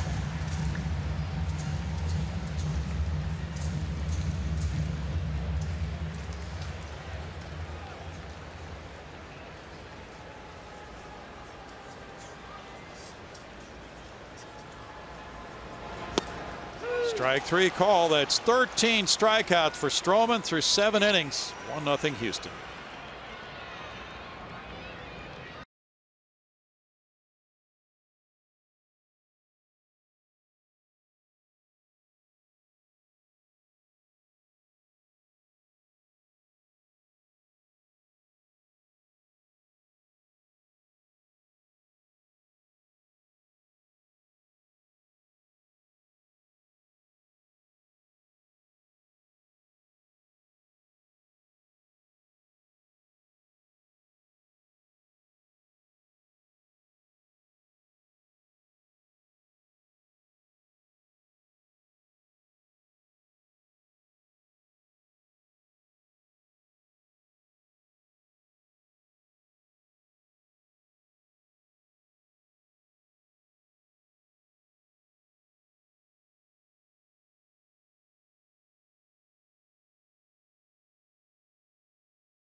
For the Astros trying to protect a 1-0 lead over Toronto. Time now to give you the winner of our Chevy Stroh poll.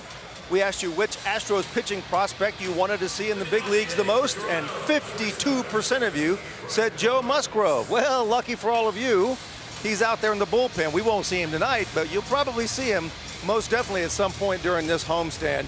And I stand corrected. A lot of you do know about Francis Martes. He finished with 23%. There's Joe Musgrove. 87 strikeouts and just 10 walks in the minors this season, guys. Big command guy. Here is Ken Giles throwing strike one to Ryan Goins. Goins has struck out both times. Pat Neshek retired both men he faced. He and Tony Sipp shared a 1-2-3 seventh. 4 hits for Toronto, 3 for Houston, including the Altuve homer with 2 outs in the 6th. That sounded like about 98. Okay, it's 97. 1 ball, 1 strike. You were close. We were in Detroit, and he actually, Ken Giles pumped one in there at 101. Oh, did he? Yeah. He had a ridiculous slider up in Detroit, too, for that inning he threw. Gun's a little faster in the Motor City, huh? Yeah, they like speed up there. 1 ball, 2 strikes on Goins. Well, here's a guy who had an ERA of 0 for July.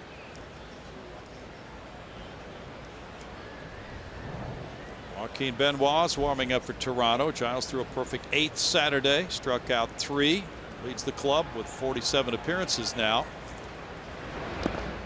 Swing and a miss, and Goins is a strikeout victim. Strikeout number 9 for Astros pitching. Yeah, that's just some old school nastiness right there from Ken Giles. Good action on that slider.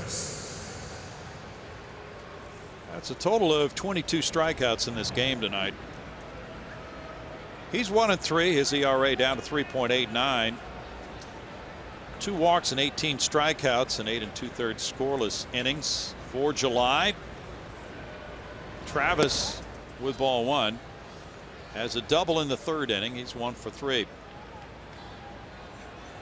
Giles has pitched scoreless baseball in 28 of his 32 games since May 9th.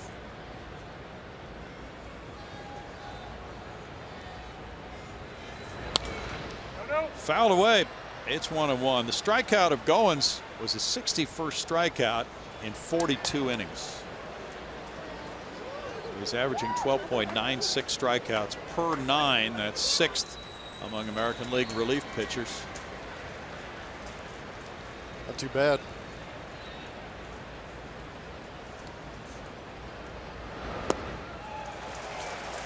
One and 2.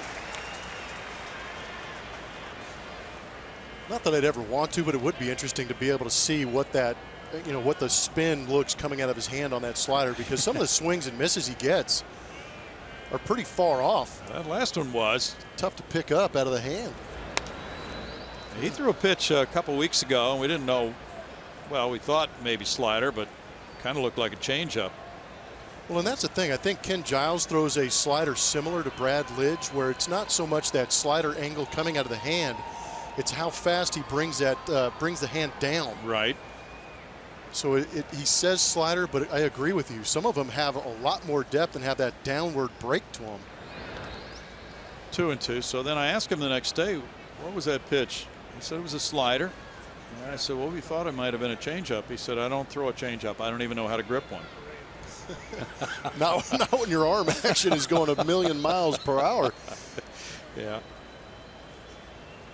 But he does have different breaks on that slider. You're right.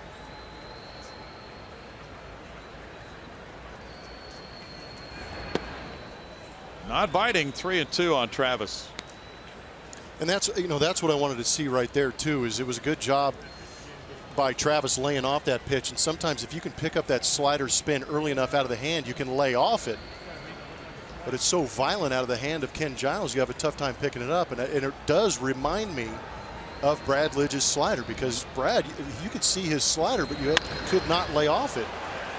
Single through the middle for Travis. He's 2 for 4 in this game. And Bautista is the batter.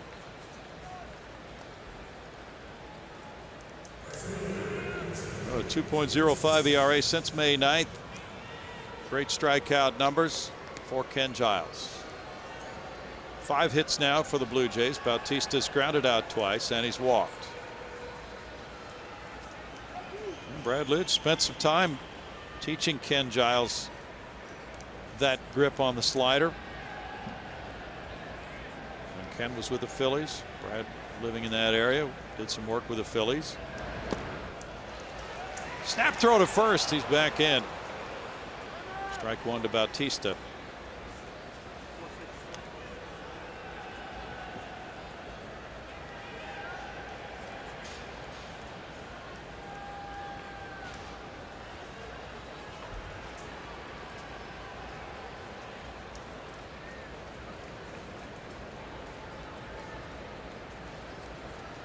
Giles has 17 holds this year.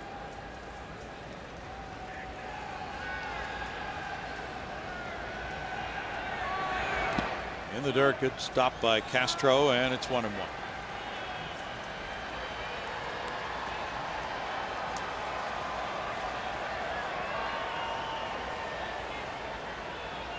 Ichiro is pinch hitting against the Cubs right now. He's 2 hits away from 3,000. 5-0 Chicago over Miami in the top of the 7th. This one gets away.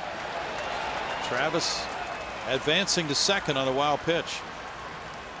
Really nothing Jason Castro could do on that one. That turbo slider down well out in front of home plate. He actually did a good job just from keeping it from going to the backstop. It's a good read by Travis. Anticipating ball in the dirt. He's got himself in scoring position now. Yankees 5, Mets 5, top of the 9th at Citi Field.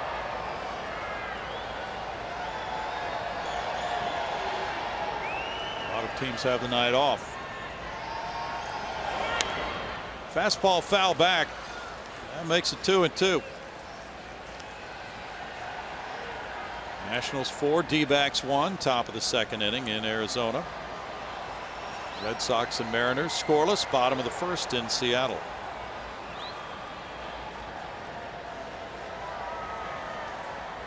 The Royals shut out the Rays 3-0 behind Danny Duffy, and that was a 1-hitter. Kelvin Herrera got his 2nd save. Duffy going to 7-1 with the victory. Got him on strikes. 2 down.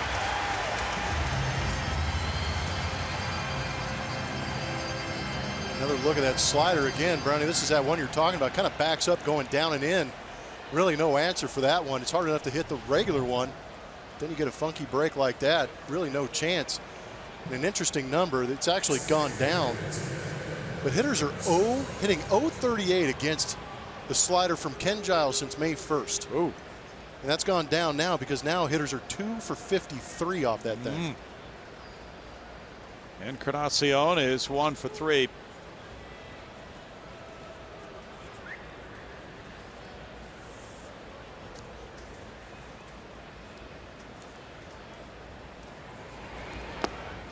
In the dirt, ball 1. Just checking the splits on Giles. Right-handed batters are hitting .247 against him. That is surprising. But it's that high.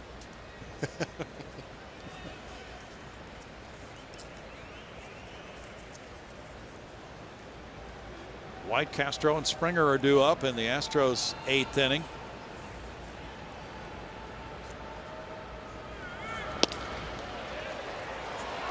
Two and 0. Crowd buzzing over that one. They want that same call that they feel they've seen many times tonight. I'm not sure Ryan Blackney saw it. 97 might be moving a little too quick for him.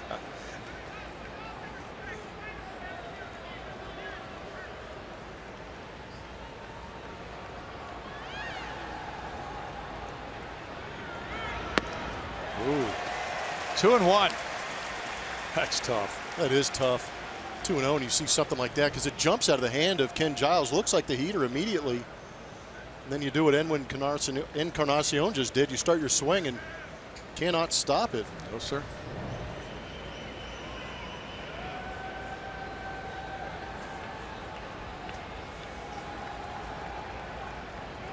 Turn towards second, and Travis goes back. Furthermore, this is the first career appearance for Giles against Toronto. So it's not as if any of these guys can call on any memory. Perhaps they faced him in spring training.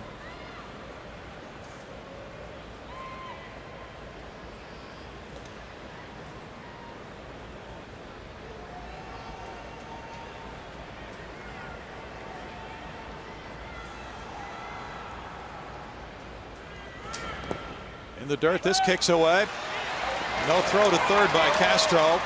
Travis advances on another wild pitch.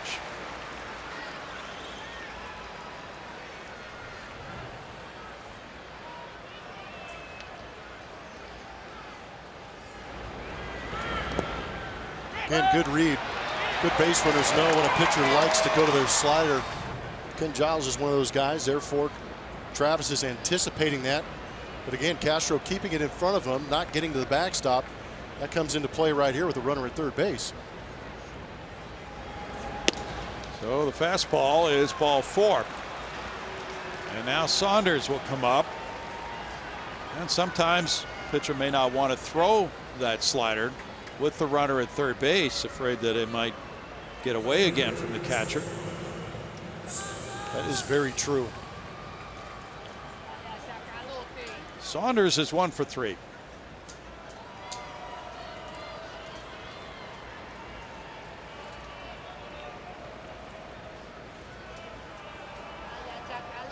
Russell Martin comes out to the on-deck circle.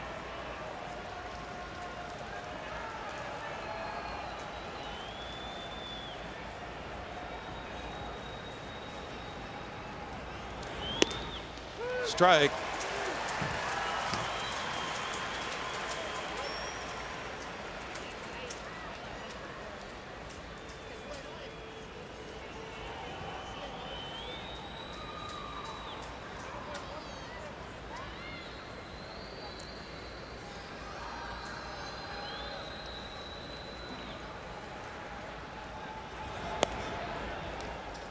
One to Saunders.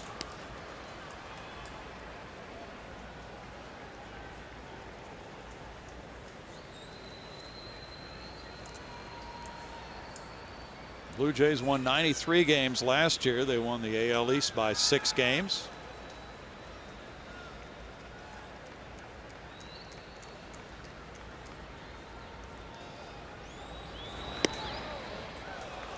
Now 2-1.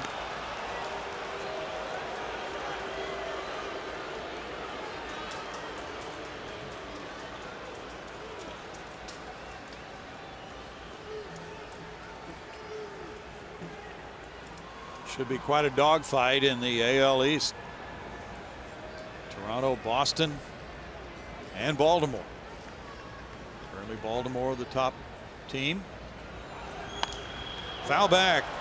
2 balls, 2 strikes.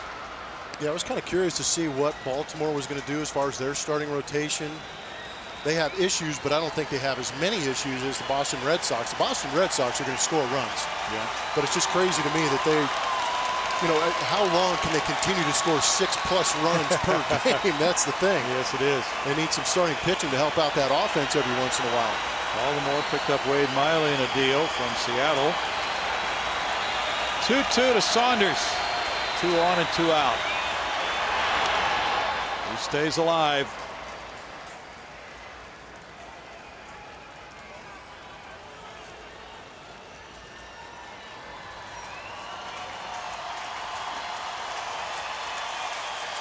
The Houston bullpen is 18-12 with a 3.17 ERA. Very entertaining game tonight.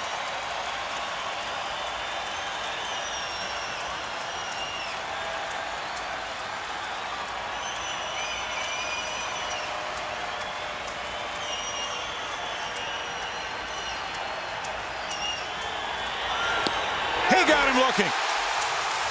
What a pitch by Giles, with 2 men on to maintain a 1-0 lead in the 8th.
Houston Astros baseball on Root Sports is presented by Southwest Airlines. Transparency, low fares, nothing to hide.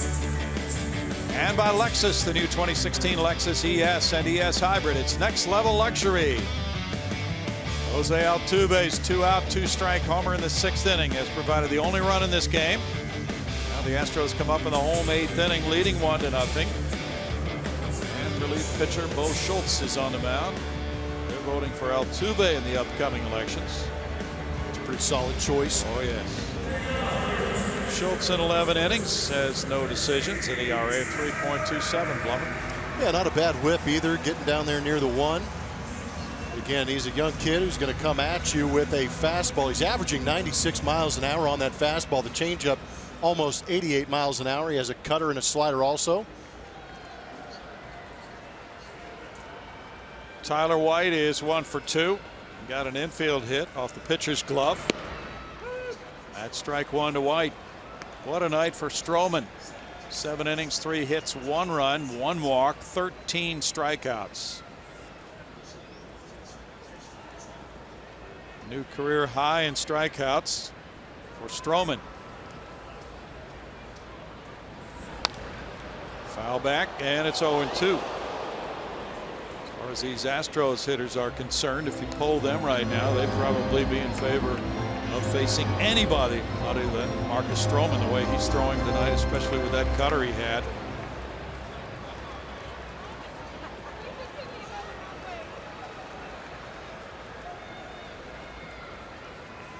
Castro's on deck. Springer due up 3rd in the inning. 1-2 to Tyler White.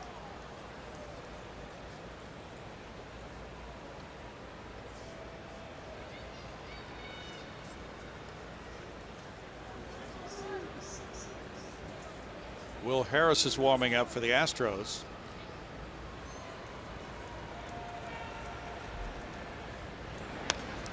Foul back. Talked about the changes in this Toronto bullpen with the recent additions. Schultz has held right-handed hitters to a .217 batting average. And he's been a ground ball pitcher.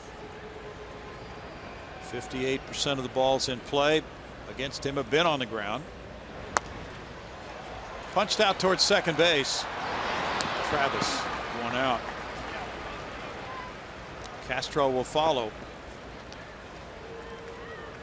Bo Schultz just came up from Buffalo for his 3rd stint with Toronto this year. He's 30 years old, born in Dallas. He went to Highland Park High School there, Clayton Kershaw School, and then Northwestern University for Bo Schultz. Castro struck out both times tonight. Astros have struck out more than any other American League club. Fouled for strike 1. They have a weird combination of statistics. They have the 2nd lowest batting average in the league, but they're 4th in the league in extra base hits. They're 2nd in walks, and they lead the league in steals.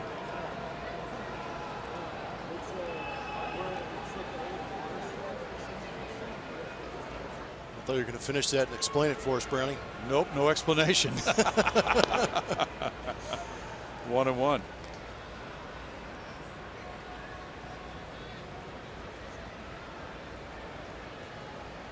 Well, the Cleveland Indian fans had to be so exuberant coming into their game tonight at home with Minnesota after their trade acquisitions. They got walloped 12-5.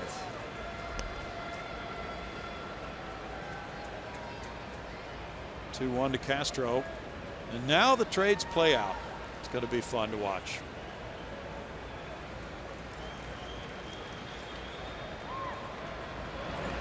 It's not that there can't be trades, but waivers are required from now on to the end of the season before trades can be made. Yeah, that's it's a weird part of the season too. You start hearing about everybody being put on waivers, and basically everybody does go on waivers. Teams will pull them back if somebody decides to try and claim them off waivers. They will put them back on their own roster, but there's teams that can't claim those guys and eventually trade for them. Travis throws. Castro out with a gorgeous play. 2 outs. The Astros play the Rangers this Friday through Sunday at Minute Maid Park. Get your tickets today for one of the biggest series of the year by visiting Astros.com or calling 1-877-9-ASTROS.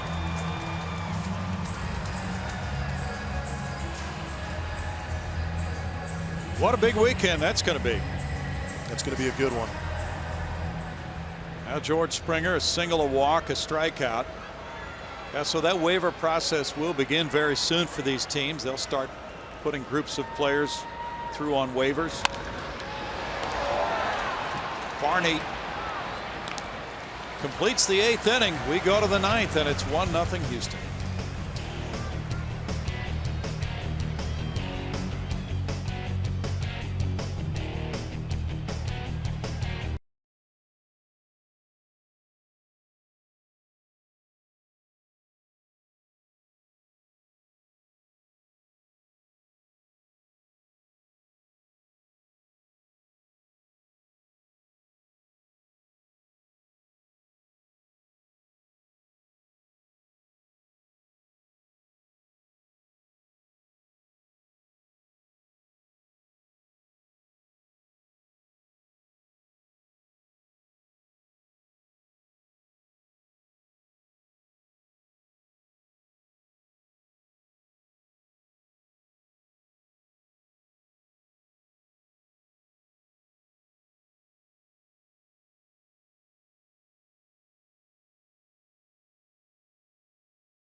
Performance is powered by Kubota, and it was Doug Fister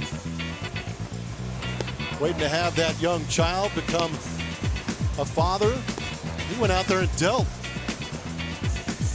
6 innings, 8 punch-outs. He had everything working very nicely. It's been a big zone. He worked effectively with it. Fastball on both sides of the plate, but that big breaking ball proved to be unhittable for some of these Toronto Blue Jay hitters, and it was just great to see him attack that zone consistently, showing fearlessness in the zone with all those pitches. Only gave up 4 hits in those 6 innings too. Beautiful night for Doug Fister. And the bullpen is picked up with Sip, Neshek, Giles, and now Will Harris comes in. 1-0 lead. 11 for 13 in saves. Last outing for him, a rough one Saturday in Detroit. He had a blown save. And he will face Russell Martin leading it off. Martin is 0 for 3.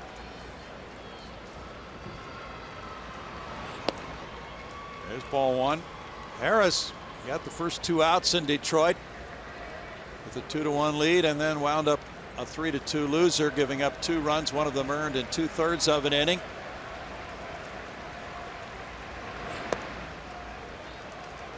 It's 2-0 to Martin. Such a rough game for Will. He took full responsibility for the game-winning infield hit by Iglesias. He took the throw at first from Jason Castro, and Iglesias was called safe. Game over. Harris blamed himself for not getting to the base, and now 3-0 on Martin. But Harris got the first 2 guys, and he walked Upton. Gave up hits to Collins, McCann, and Iglesias in the Detroit 3-2 win Saturday. So now trying to rebound and protect this one for Fister.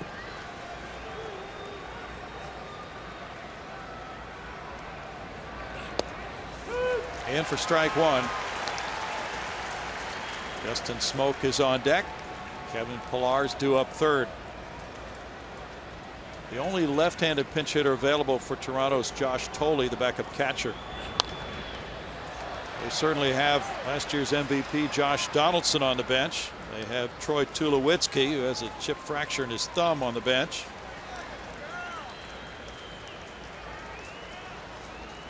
Three balls, 2 strikes. John Gibbons, the Blue Jays skipper from San Antonio, watching as Martin leads it off in the ninth.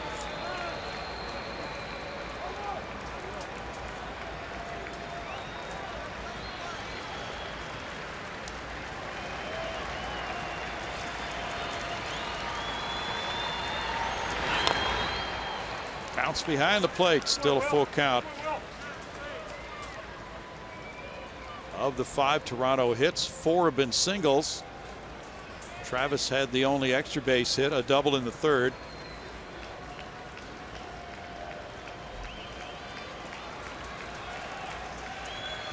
Blue Jays have been shut out 4 times. Tap toward third and foul for Alex Bregman.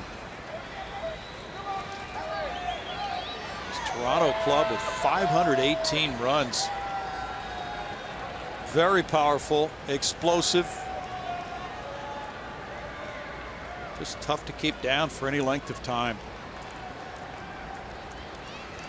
You combine that with Minute Maid Park. Gives you a pretty good idea of what Doug Fister and some of the other pitchers have done tonight. Excellent point. How about the Red Sox? 574 runs scored. That'll tie it. Russell Martin makes it 1-1. Home run number 8 for Martin. It's a tie ball game, and Martin has driven in 40.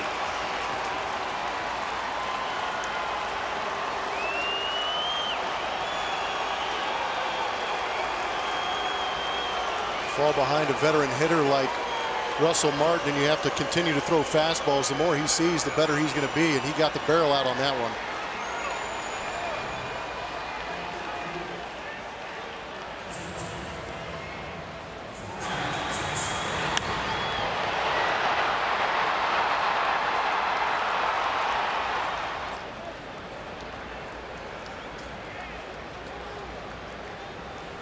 Justin Smoak is the batter. He's 0 for 3.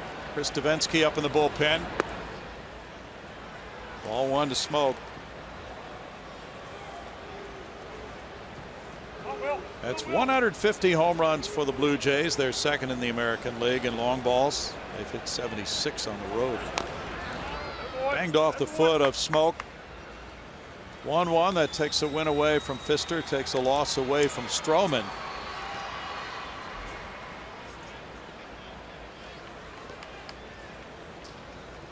Third blown save of the year for Harris. Joaquin Benoit and Roberto Osuna are in the bullpen for Toronto. Benoit probably pitches the ninth if the score is tied. Osuna if they have the lead.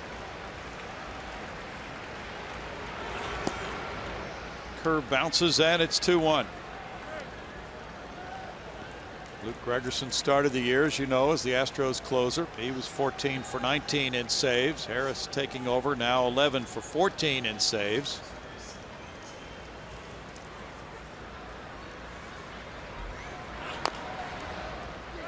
Foul ball off his leg goes out to Tyler White, and it's 2-2.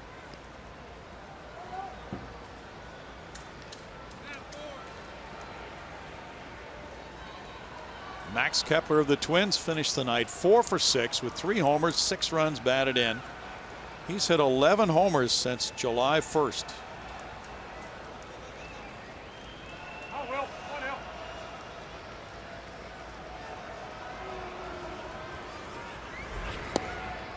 Struck him out looking. 1 out. That's 12 punch outs for Astros pitching tonight.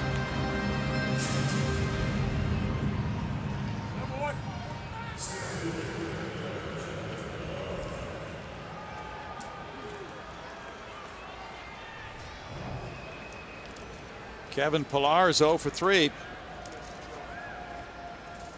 Darwin Barney's on deck.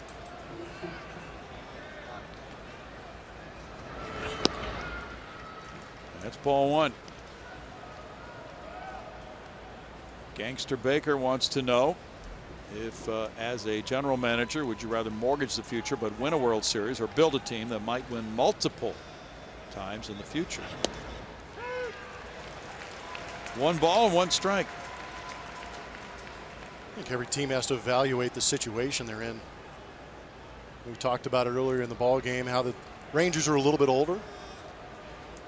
They've pushed all their chips into the middle here in recent years, as opposed to the Astros, who have young talent who they're banking on in the future to have multiple opportunities to contend for a world championship. The Rangers have a 6-game lead on the Astros. That's a factor.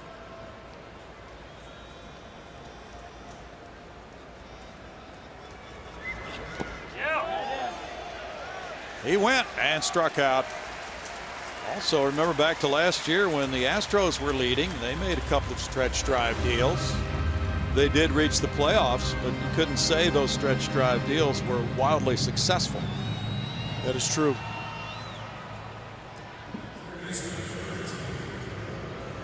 Darwin Barney is 1 for 3. Yeah, so that what is that window of opportunity? What does the entire organization look like for a few years to come? That's the window. I think it would be foolish to try to make a stretch drive deal for a club that was marginal to make the playoffs and give up a lot of good prospects for the future.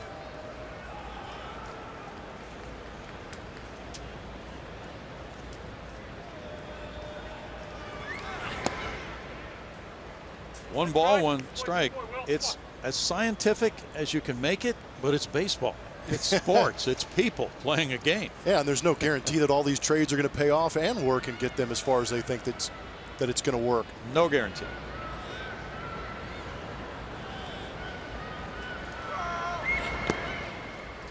Two and one. Certainly when you were a player, you can remember you had to be exuberant when you got a stretch drive trade that the players really liked, right? Yeah. It does boost the clubhouse a little bit. I mean, there's so much uncertainty leading into that trade deadline. Are there going to be guys removed from that clubhouse? Are we going to get that addition we need to put us over the top? Or it can be a situation where guys don't feel they need that addition. They just want to go to battle with the guys they have in that clubhouse. 3-1 to Barney. Ryan Goins on deck. The Astros will have Bregman, Altuve, Correa due up in the last of the 9th inning. Ball 4. Barney works the walk. And A.J. Hinch comes out. He has Davinsky in the bullpen. Goins coming up. And a lot of this is probably having to do with the pitch count of Will Harris. 22 pitches in this game. It's not necessarily a lack of faith in him, but to keep him available for tomorrow night. We'll be right back with the score 1-1 in the 9th.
By a Russell Martin leadoff homer here in the 9th inning on a 3-2 pitch. Chris Davinsky, pitcher number 6, comes in now for Houston with an 0-2 record at 2.35 ERA. Yeah, Devo's been getting his work in. Remember, he pitched in that first game of the Detroit series, coming in for Colin McHugh, who got blasted in that game. He threw 3 1/3 innings, gave up 3 hits, 2 earned runs, and punched out 2. He threw 51 pitches back on the 29th. Ryan Goins is the batter. He has struck out all 3 times tonight. Left-handed hitters are hitting .223 against Davinsky.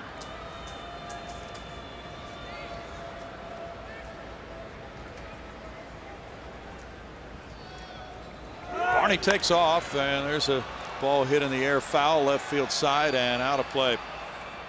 Barney had a pretty good jump that time.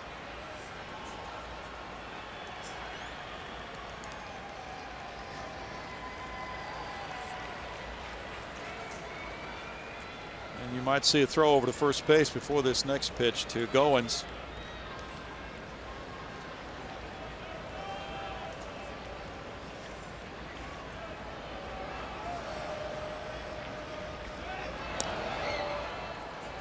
Way to go, Brownie.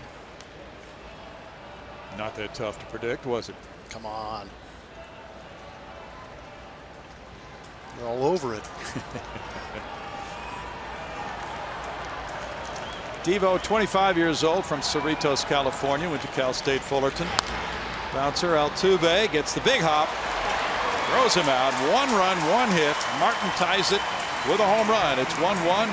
Bottom of the 9th. Bregman, Altuve, Correa coming up.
Of home runs. Jose Altuve hit one with 2 outs on a 1-2 pitch in the 6th inning. 1-0 Houston off Marcus Stroman. And then leading off the 9th inning, Russell Martin matched that on a 3-2 pitch off Will Harris. That's number 8 for Martin, and it's 1-1 moving to the bottom of the 9th.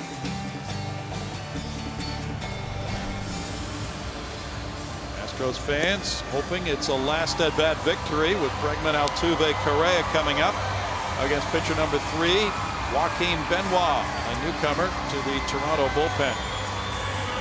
Maybe a newcomer to the Toronto Blue Jays, but he is a veteran in this league, been around quite a while. This will be his 30th appearance on the season. ERA not all that great. He's getting close to 700 career appearances. You're right. He's no newcomer to baseball. He's 38 years old. Bregman with ball 1. Bregman is 0 for 3 tonight. Last 8 games, Benoit has allowed 4 hits and 24 at bats, a 167 average. Bouncer back to him. 1 out. And it's Altuve. Altuve homered in the 6th after taking called 3rd strikes in the 1st and 4th. Benoit was traded from Seattle to Toronto for Drew Storen July 26th. He made his Blue Jays debut the next day. Altuve will try to get something working. Correa on deck. Benoit is facing the Astros for the third time. In his 2 outings for Seattle against them, he pitched scoreless ball for a total of 1 2/3 innings. Travis at second takes care of out number 2. And 1 year ago for Carlos Correa. That was the first home run of the game. It's the Arizona Diamondbacks and Jeremy Hellickson. And off Josh Coleman, he goes Oppo Taco. First multi-home run game of Carlos Correa's career 1 year ago today.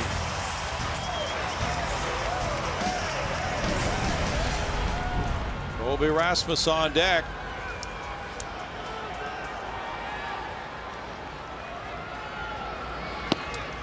That's strike 1 for Benoit. Correa has bounced out twice. He has struck out looking. The Astros have 13 last at bat wins. Correa has been involved in several of them. 6.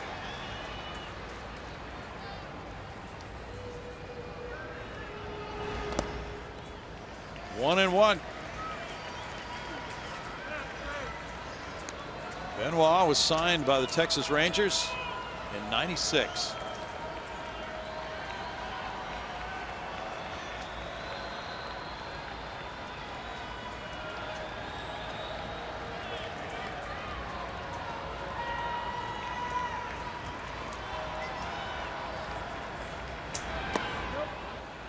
Two balls and a strike.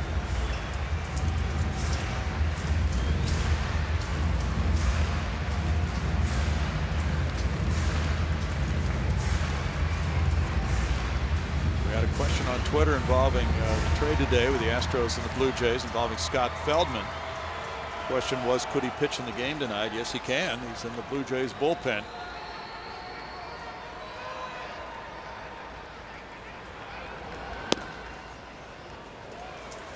3 balls, 1 strike.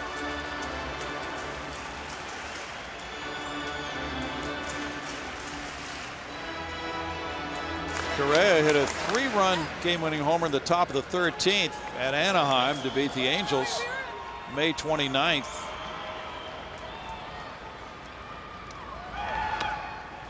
That's ball 4. Correa with 10 steals in 13 tries. May want to test Benoit. He's not quick to the plate, and Martin has thrown out only 11% this year. Colby Rasmus is 0 for 3.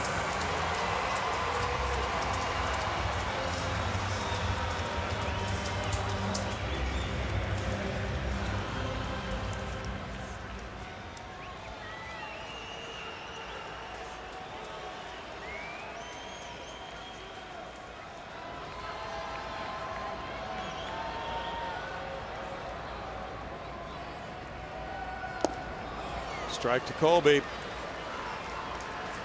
Evan Gattis is waiting. He's 0 for 3 tonight. Blue Jays have out-hit the Astros 6-3. 8 men left for Toronto, 3 men left for Houston.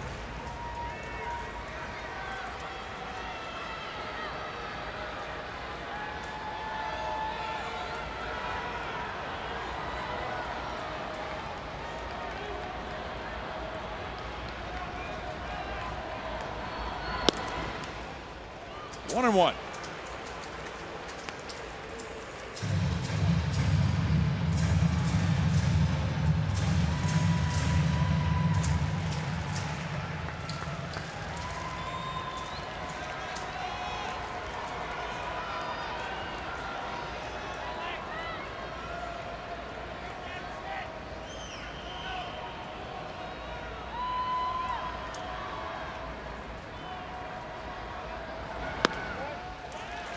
Now 2 balls and a strike to Colby.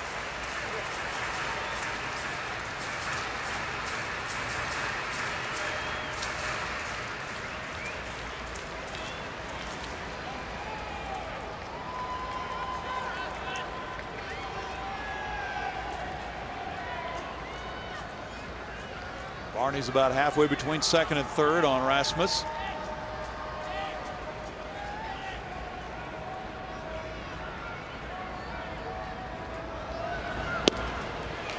2-2.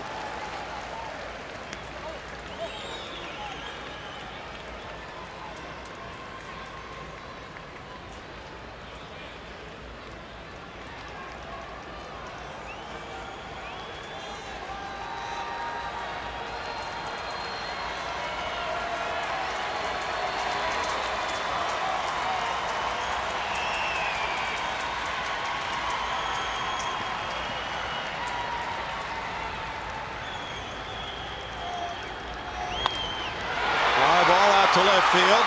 Saunders back to end the ninth. No runs, no hits, and a man left. Extra innings come your way next. It's 1-1 through 9.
Extra innings are brought to you by Jack Link's beef jerky all season long. Jack Link's, feed your wild side. For the Astros, it's extra inning game number 14 of the year. It's 1-1 as we move to the 10th inning.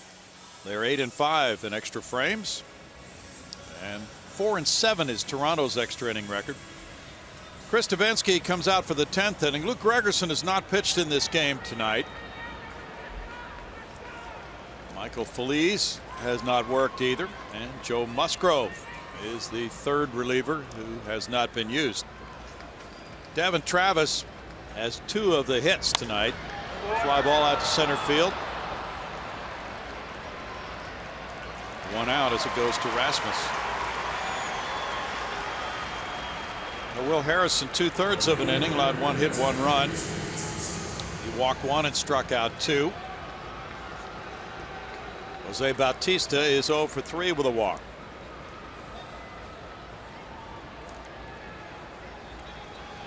And normally in a game like this we would have seen Luke Gregerson. There is strike 1. Devenski came in, got a big out in the 9th inning.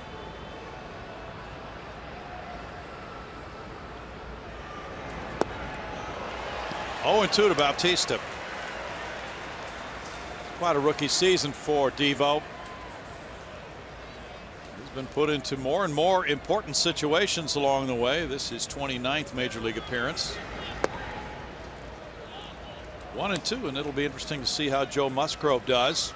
You know, he's been a starter like Devo was in the minor leagues. It does require some transitioning, but Devo has a live arm. He doesn't need a whole lot of rest, and not all starters can operate that way.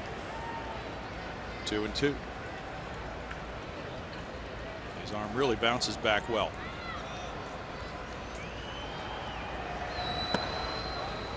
Three balls, 2 strikes to Bautista.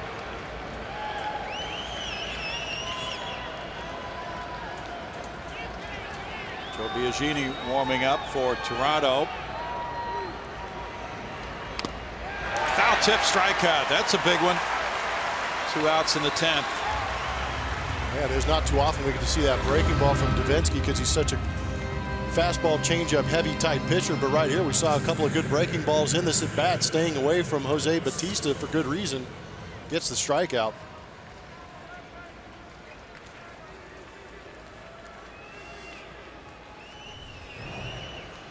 Encarnacion has a hit and a walk. That's strike one to him.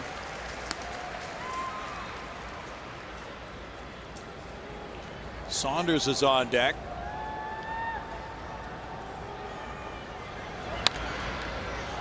Fouled away, and it's 0-2.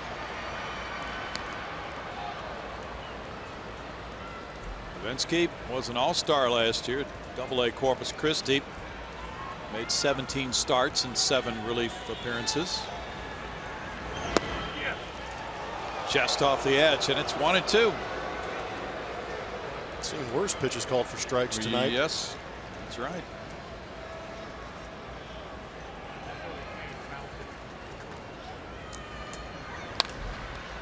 Line foul. Astros will be in Toronto on the next road trip. They start with Minnesota with 4 games there. There's the souvenir. So they'll be quite familiar with the Blue Jays by the middle of the month. 2 balls, 2 strikes.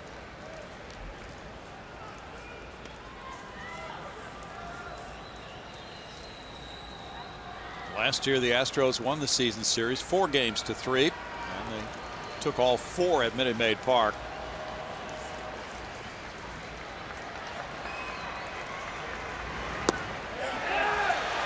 The appeal went to first. He checked his swing on the Tony Randazzo decision. It's now 3-2. Oh, I felt like there were 2 strikes on that play right there. That pitch just off the edge. And again, seen it called in this game, and we talked about just be consistent. That was borderline on the check swing too. It was. 2 chances to get him, and he got him anyway. Great job with the fastball. He has a 1-2-3 10th. Now the Astros have Gaddis, Marisnick, and White due up in the bottom half, tied at 1.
We got to the bottom of the 10th inning, and pitcher number 4 is in the game, Joe Biagini.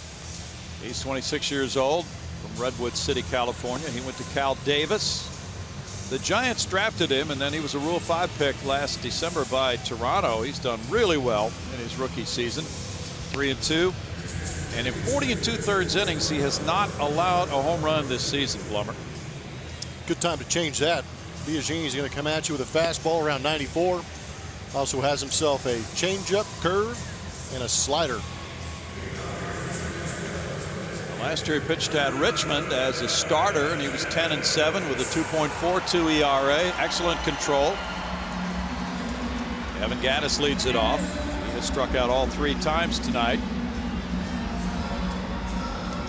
The only other relief pitcher in the majors who has not allowed a homer with that many innings pitched, 40 2/3, is Jeurys Familia of the Mets. He's gone 49 2/3.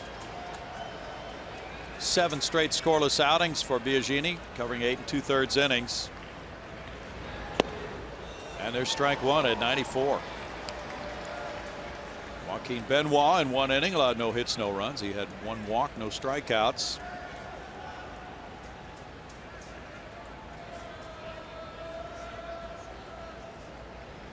"15 strikeouts for Astros pitchers."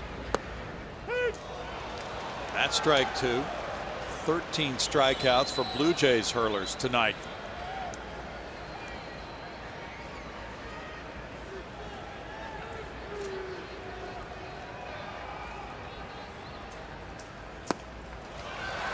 Add another one to the list. That's a golden sombrero for Evan. Out number 1 in the home 10th inning.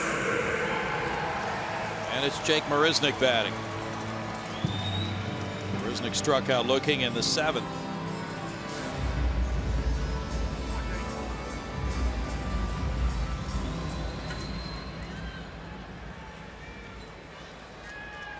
Jake was drafted by the Blue Jays in '09 in the 3rd round. He takes ball 1. A native of Tampa, Florida, a great baseball city which has produced many outstanding big leaguers. Then he was moved along to Miami in a trade.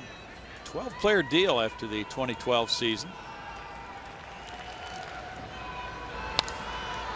Fouled away. 1-1.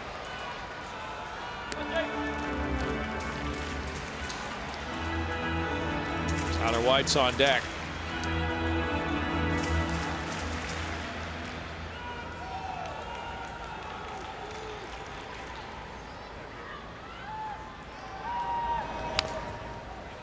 It's 1-2. Biagini had a difficult loss back on April 20th to the Orioles. He came in the 10th inning of a tie game, as he is here, and he gave up an unearned run on a passed ball. Ouch. Yeah. See Cishek the other day in Wrigley Field. Yeah. Mariners. Wild pitch walk-off. That's tough. Still a 1-2 count. There are a lot of different ways to lose a baseball game.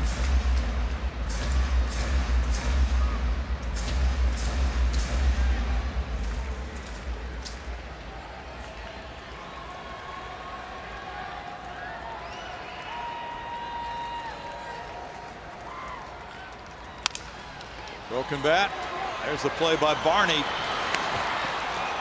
2 outs.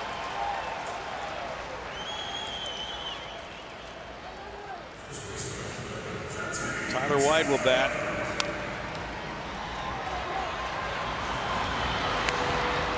It's a little bit of luck involved with that ground ball right there. Charging on it, it was Barney. Didn't make the pickup. Looked like he had a little bobble there.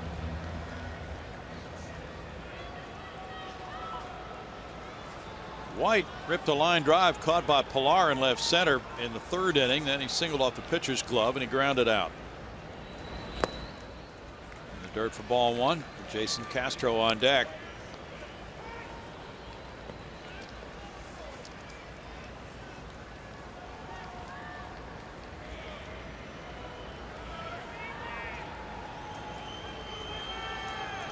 It was my mistake. Cishek tied the game up with that wild pitch. Oh, did he? John Lester squeezed him off. Oh, yeah. Yeah, that was very interesting. The Sunday night game when Joe Madden was managing like crazy in that game. You had Travis Wood pitching, and then he sent him to left field where he made a catch up against the ivy and brought him in to pitch some more. That was a pretty impressive play in left. It really was. And the Cubs trailed, I think, 6-0 and came back and won it in extra innings. Line drive caught by Biagini. That ball absolutely scalded by White, but we go to the 11th and it's still 1-1.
Are brought to you by Jack Link's Beef Jerky all season long. Jack Link's, feed your wild side. It's 1-1 through 10 here at Minute Maid Park in downtown Houston. First of a 4-game series, first of a 7-game homestand for the Astros. And it's been a dandy. Altuve with a 2-out 6th inning homer. Martin with a leadoff homer in the 9th. And we now move to the 11th inning. Saunders is 1 for 4. He singled in the 2nd inning. Off starter Doug Fister. Chris Davinsky has retired 4 in a row since entering the game. Fastball fouled away. There's strike 1. Well, Scott Feldman and Davinsky really have been so valuable in helping to keep this bullpen together with their multiple inning relief appearances. And Michael Feliz has been in the mix to do that as well. In for a strike. 0-2. Debo's ERA of 1.28 is on pace to be the lowest in club history by a reliever for a single season. 1 ball, 2 strikes. The club record goes way back to the first year of the franchise. Don McMahon had a 1.53 ERA in 1962 for the Colt 45s. Foul back.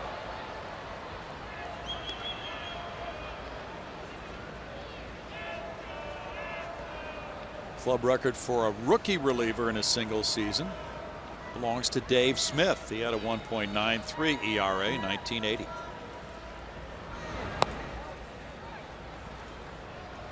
Saunders has worked the count to 2-2.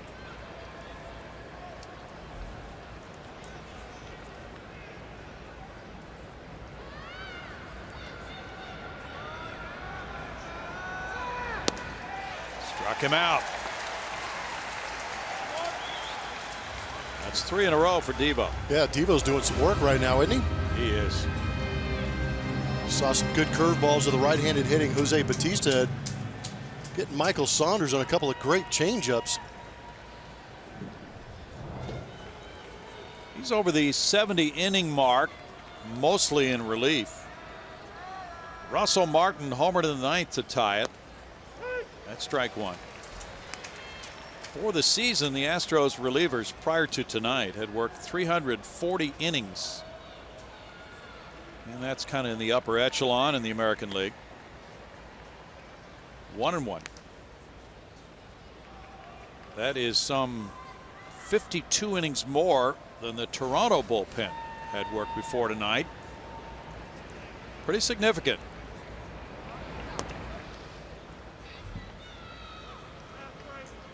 Two balls and a strike. Toronto starters, though, have been so strong with second best ERA in the American League and a lot of quality starts. Changeup works for strike 2 to Martin.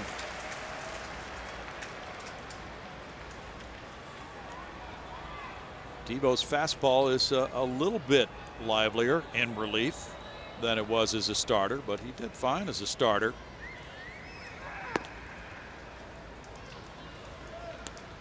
Three balls and 2 strikes.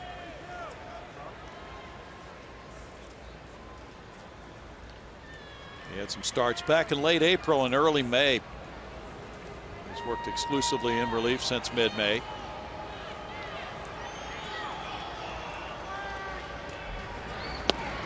In for a strikeout. That's 4 in a row. He's mystifying these hitters, Plummer. He really is, and he set up Russell Martin right here, just froze him, locked him up on that fastball away. That pitch was actually on the plate. That's 6 in a row he has set down. Justin Smoke's the batter. Smoke is 0 for 4.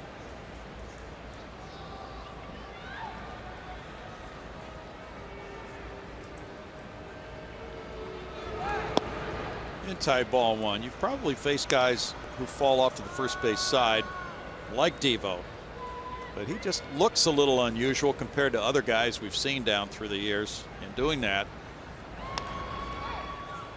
You know, guys like Bob Gibson used to spin off a little differently than he does. He just kind of tilts in that direction. I think that makes him really difficult for the hitter to understand that that ball is going to be coming back toward them from over toward the first base side of the mound. Yeah, it's a very uncommon delivery, especially when the body's going one way and he's throwing back across. But it makes him effective, and as long as he's able to repeat it and create a consistent release point, he's going to be effective. 2 balls and a strike. Pilar is on deck. That floats in for strike 2.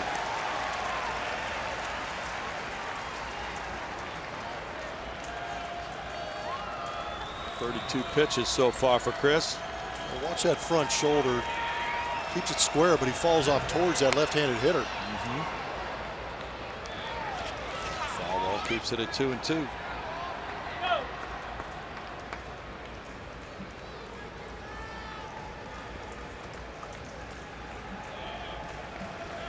Batting average is only .230 against Chris.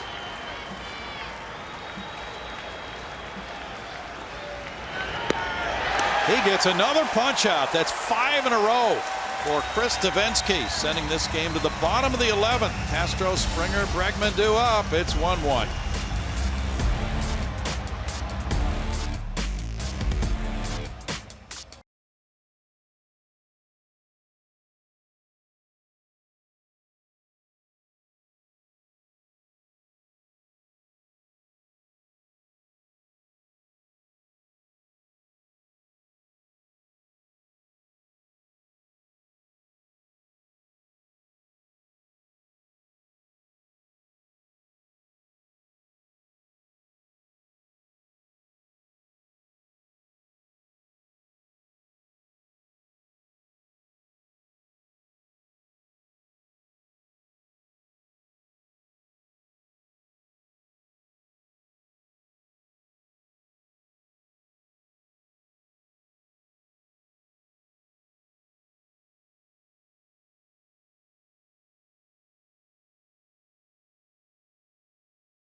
Tomorrow night, Blummer.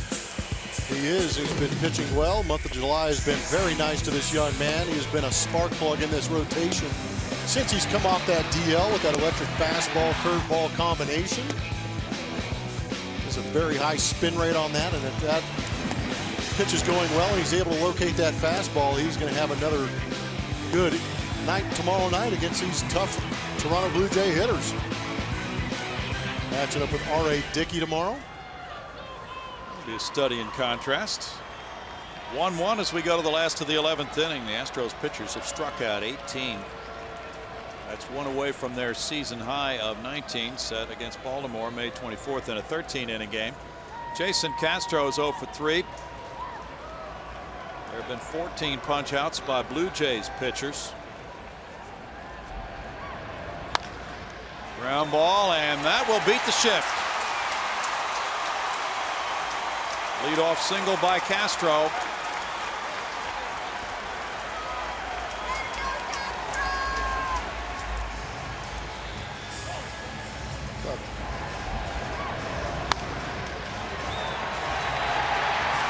Tell you what, it's good to see Castro get that knock right there. He was robbed on an AB earlier from Travis, making a diving play on him, but he's on base. And again, Gaddis is in the lineup as the DH. He's your backup catcher, so if you're wondering if Marwin Gonzalez can go out there and run the bases right now, not sure A.J. Hinch is going to do that until maybe Castro gets into scoring position, possibly for that winning run. George Springer fouls that one. He was trying to turn that into a leisurely jog for the win. Been on twice tonight, a single and a walk for Springer. There's Marwin. Stretching out in case he is called on to pinch run.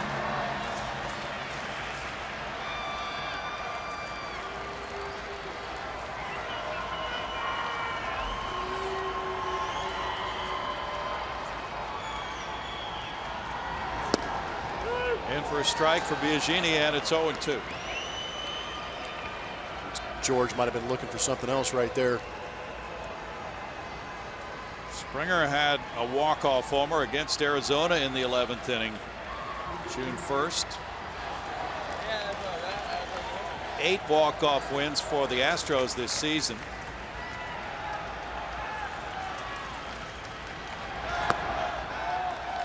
It's 1-2.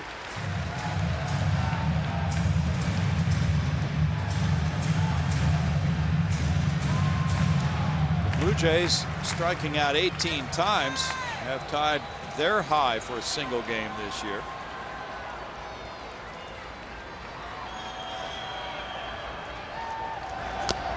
Springer stays alive, reaching for that one.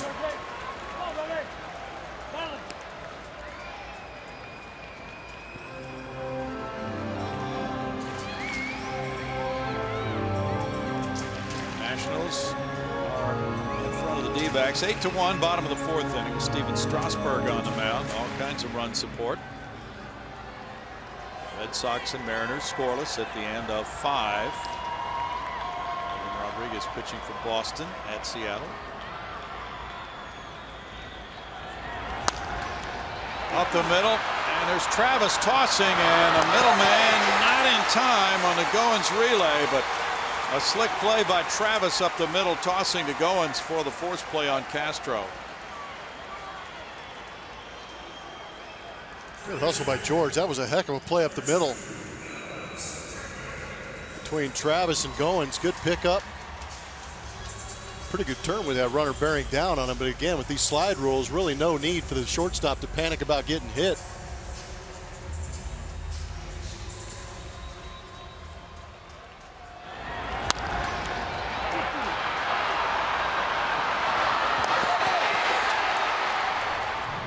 Alex Bregman is 0 for 4.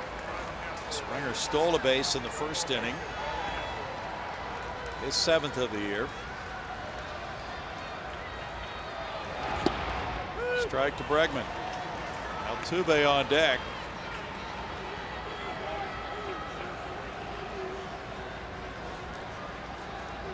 Bregman examines the signs from third base coach Gary Pettis. Padres lead 1-0 over Milwaukee, bottom of the 3rd.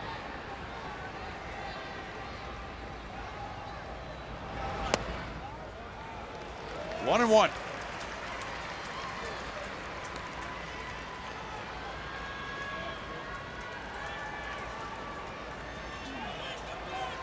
Get those hands ready, kid.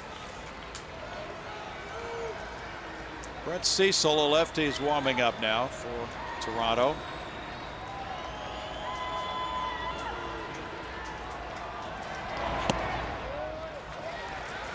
Now 2-1 to Bregman.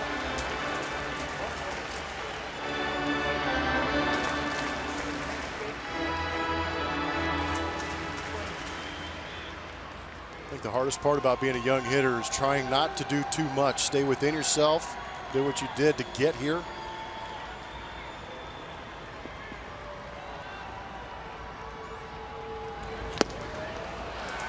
Two balls, 2 strikes on the foul tip.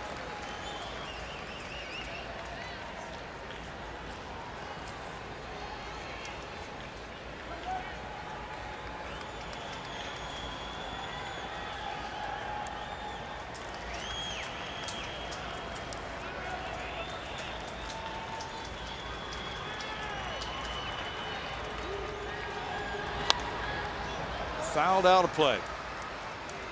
Bregman in 80 combined games between AA and AAA. Hit .306.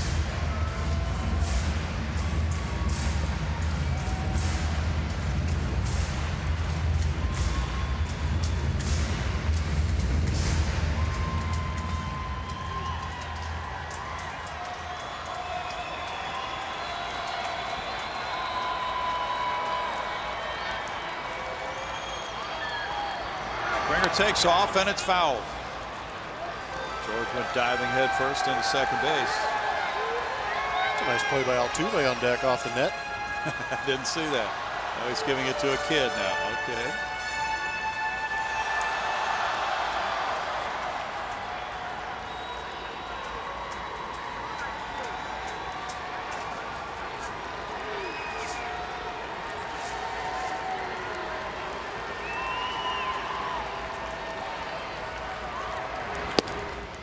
Three and two. Now Springer might be going again.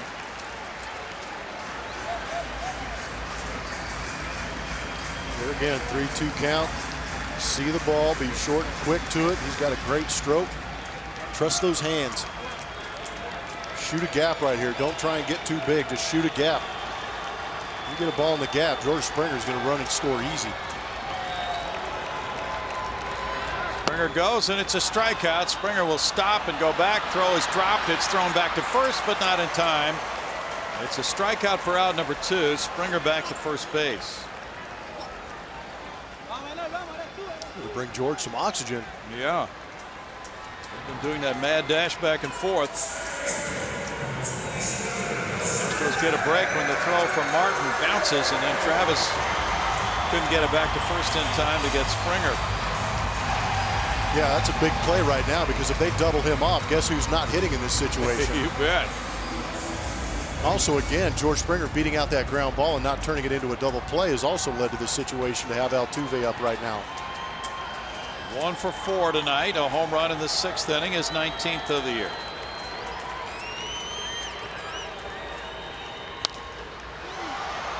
Foul for strike 1. Yeah, he was going for 20 and 65 right there. He was.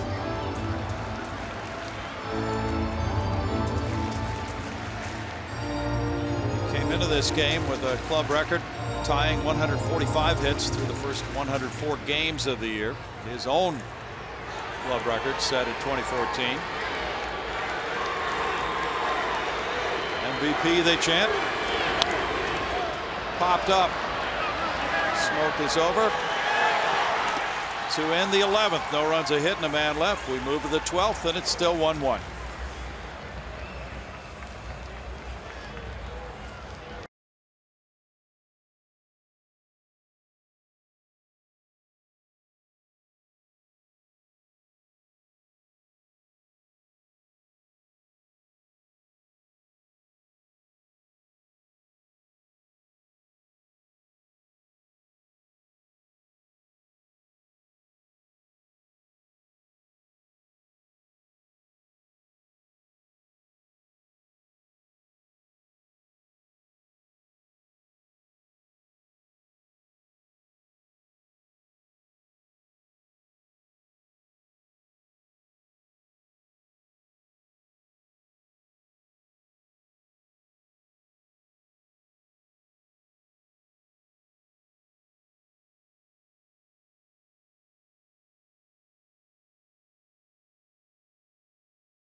Inning here. It's been 1-1 since the top of the 9th when Russell Martin tied it with his 8th homer of the year.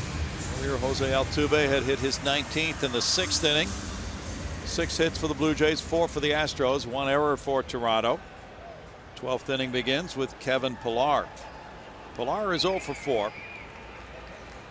A lot of strikeouts dot the scorecards tonight for those who have been keeping score. That's fouled away, strike 1. Chris Davinsky has retired all 7 men since entering the game with 2 outs in the 9th inning and a man on first. Starter Doug Fister fanned 8 in 6 innings. Ken Giles fanned 3 in 1.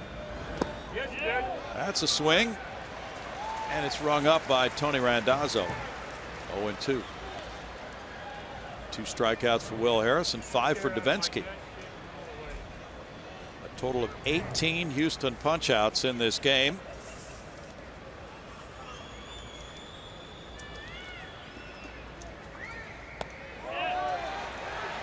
And this is not one yet. It's 1-2. Another check swing call by Randazzo. Could have been. Yeah. Barney on deck. Make it number 19. To tie the Astros single game high, or set a new high rather, this year. Ball's jumping out of Devo's hand. A little extra angst behind that one. Didn't have to check that one. That's definitely a swing and a miss. 6 strikeouts in a row for Chris Devenski. Darwin Barney is 1 for 3 with a walk.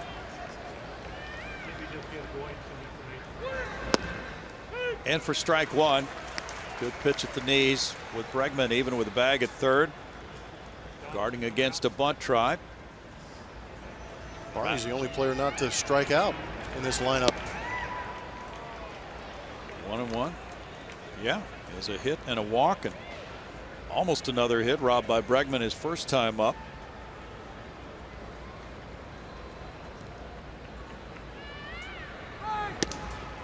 Upstairs, and it's 2-1.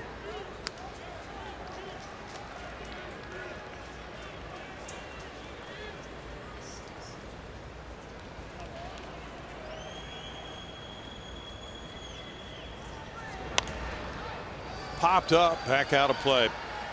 2 balls, 2 strikes. Just checking the pitch count for Devenski. Now at 42, he threw 51 pitches in that game at Detroit over the weekend. That was Friday. So on just a couple days rest, he's come back and Pretty thrown impressive. 42 more. Yeah, it really is. Wow. That's hard to find in today's game. 3-2. 2 appearances that close together with that many pitches thrown by a reliever. I think he's throwing better today than he did in that outing against Detroit. Foul back. Certainly better numbers. He gave up 3 hits and 2 runs and 3 1/3 in that one. He gave up a 3-run homer to Tyler Collins. Inherited a couple of runners who scored.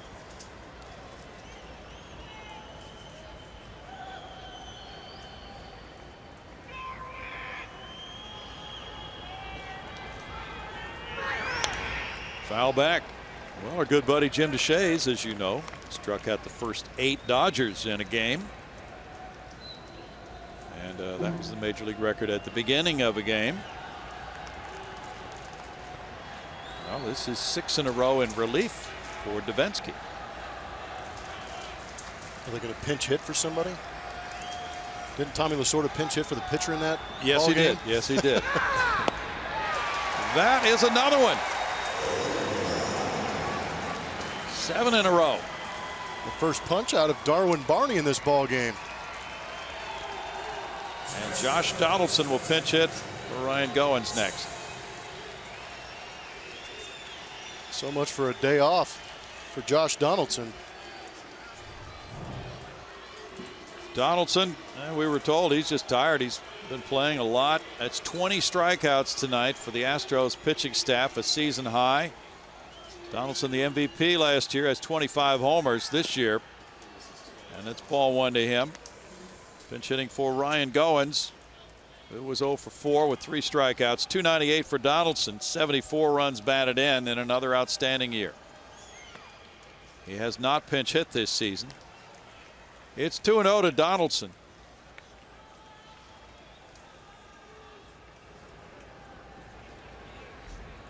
So the club record is 8 consecutive strikeouts for the Astros. Don Wilson did it. And Jim Deshaies at the start of a game did it. Those are the only 2. 3-0. It's going to be tough here to get Donaldson under these circumstances. to strike out. This might be a pretty healthy hack if it's a strike. Yep. Off speed, 3-0. Devo anticipating it too.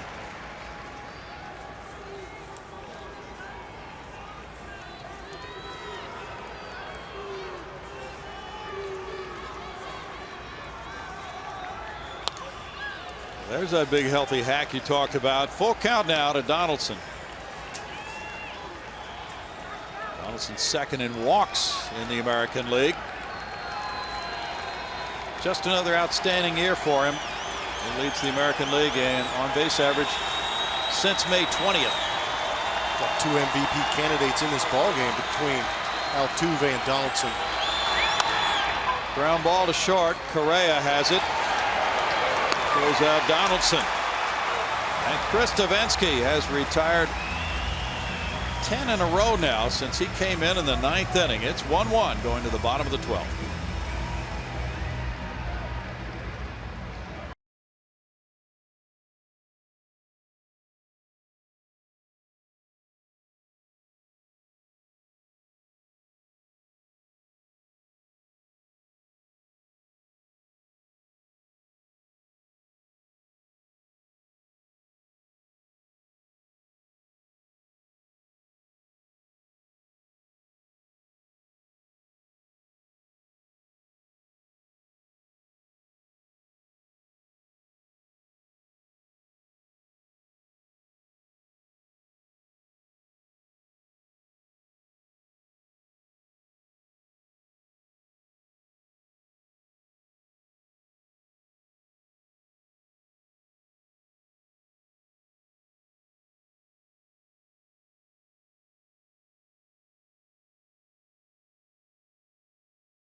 Quite a ball game tonight.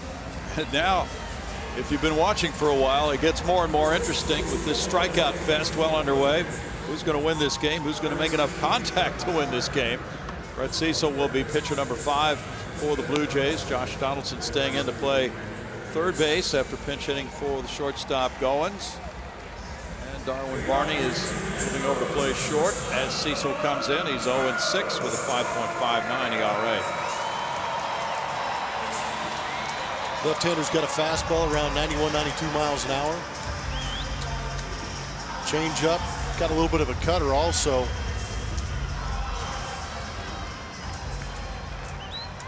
Carlos Correa is about to get things going in the home 12th inning. He's 0 for 3 with a walk. Cecil from Dunkirk, Maryland, went to the University of Maryland.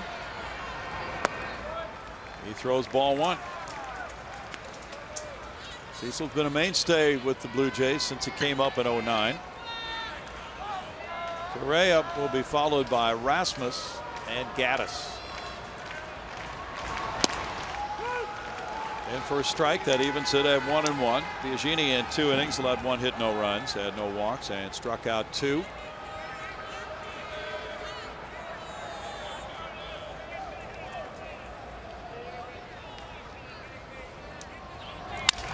Broken bat, line to Donaldson at third. 1 out.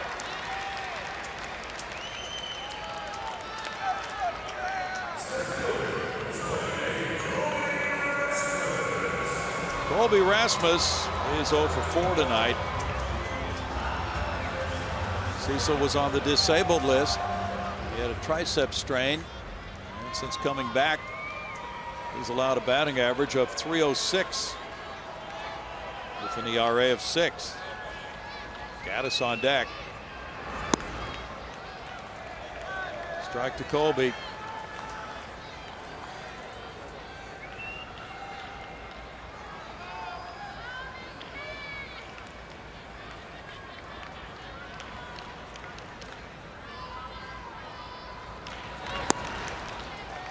It's 0-2 for Cecil.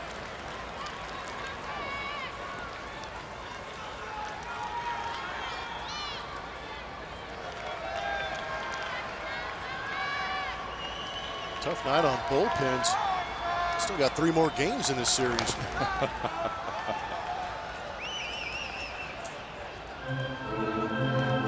Yeah, it's going to be quite a tester for the bullpens the way this thing is going. Both managers have to be coming out of this one hoping that their starting pitchers can go deep tomorrow night. Stroman went 7 tonight and Fister went 6, so no problem there. Rasmus is down on a punch out. 2 outs. That's 16 strikeouts for the Blue Jays pitching staff tonight. The Astros with 20 for a total of 36 strikeouts in this game. Evan Gattis has had 4 of them. Oof. Well, it's only fitting that a guy with 4 punchouts gets the game-winning homer. It's all about redemption.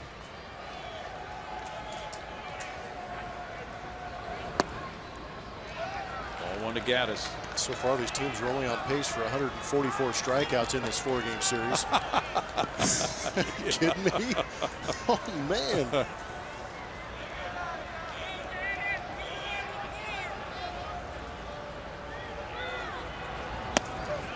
Gattis looks at it. 2-0 to Evan. Donaldson's pretty close to the line at third base. Marisnik there on deck. We need Gattis to hit that gnome run. 3-0.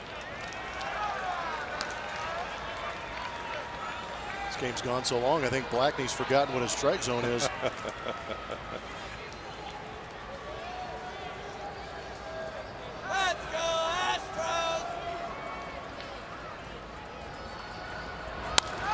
Fly ball, and there's the center fielder Pilar moving over into right center for the running catch to put it away and end the 12th inning with the game still tied at 1.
A battle of strikeouts tonight.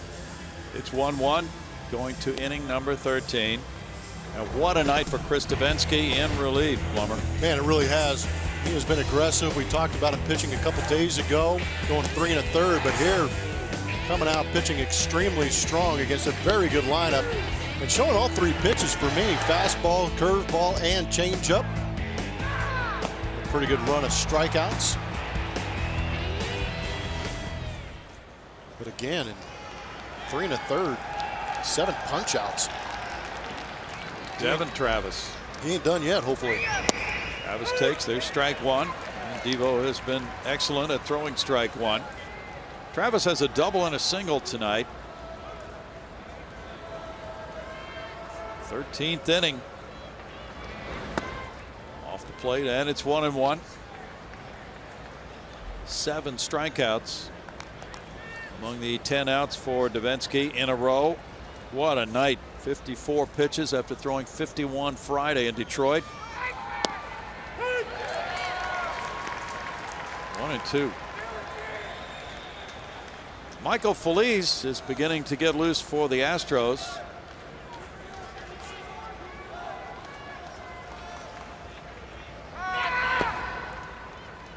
Now 2-2 to Travis. Now a second time around for these hitters against Devenski. Travis was the only Blue Jay to make contact after the 9th inning out. Chris got. He hit a fly ball to center in the 10th. This one outside the right field line into the seats. Man down. Yeah.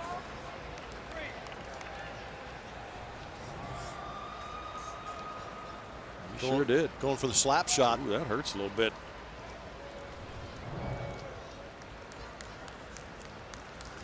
Travis just came back from the DL not too long ago.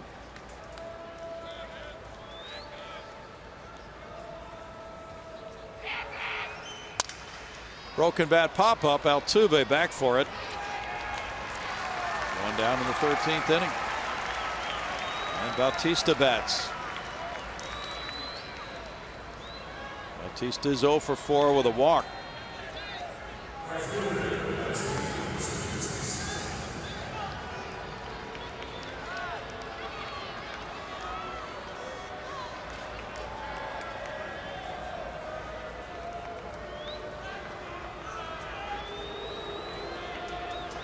Colby Rasmus is moving more toward left center now. That's ball 1. That's the way the alignment looks. Pretty much straight up for Bautista. 1-1.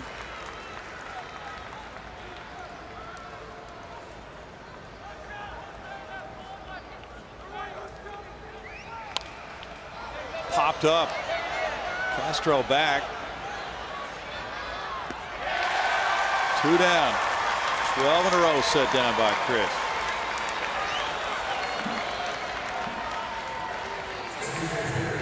Encarnacion follows. He has a single and a walk tonight. Also 3 strikeouts for Edwin, former Cincinnati Red.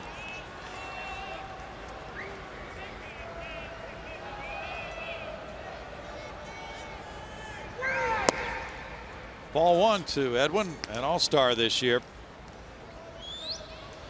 33 years old now. He was drafted by Texas in 2000. Big cut makes it 1-1.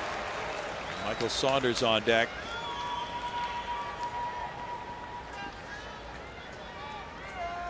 Encarnacion had a good year with the Reds in 08, but then he was traded in 09 to Toronto. In for a strike. 1-2. Brisk pace for Chris Devenski. He's quick and he's efficient. Bouncer slowly hit Correa. And the string continues. 13 straight retired by Chris Devenski. In the 13th inning, it's 1-1.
13th. And for the Astros in the last of the 13th, it'll be a chance to win it with Jake Marisnick leading it off. And Tyler White is on deck. Jason Castro's due up third. Pitcher number 6 comes out to warm up. He is the closer for the Blue Jays, Roberto Osuna, a native of Cuba. He's been an excellent closer this year. And he's 2-1, 22 for 24 in saves and a 1.90 ERA. Blummer. Yeah, and it's going to be tough for right-handed hitters, hitting a .149 against him. Left-handers are hitting .230. Comes after you with a good firm fastball, change-up. Also has a cut fastball he throws around 91 to 92 miles an hour. Jake Marisnick is 0 for 2 with strikeout and a ground out for Jake. Coming in for Preston Tucker, who started the game in left field.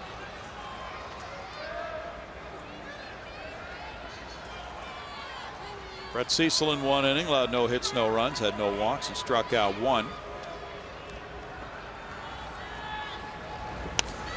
Fastball foul back. There's strike 1.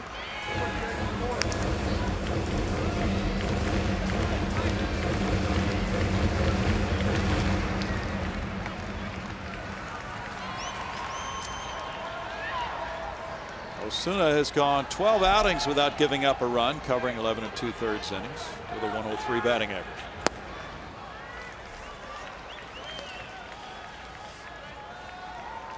No balls, 2 strikes. Blue Jays have not had a runner in extra innings in this ball game. The Astros have had 1. Jason Castro knock in the 11th. Jake stays alive at 0-2. Pitching, pitching, and more pitching. Yes. And many strikeouts along the way.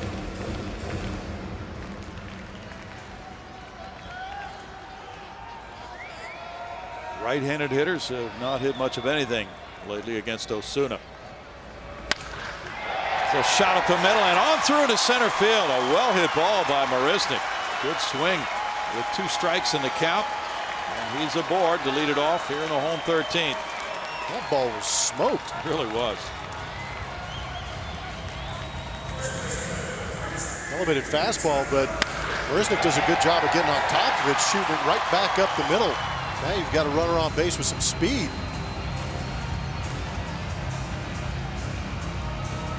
Hit number 5 for the Astros. Tyler White is the batter.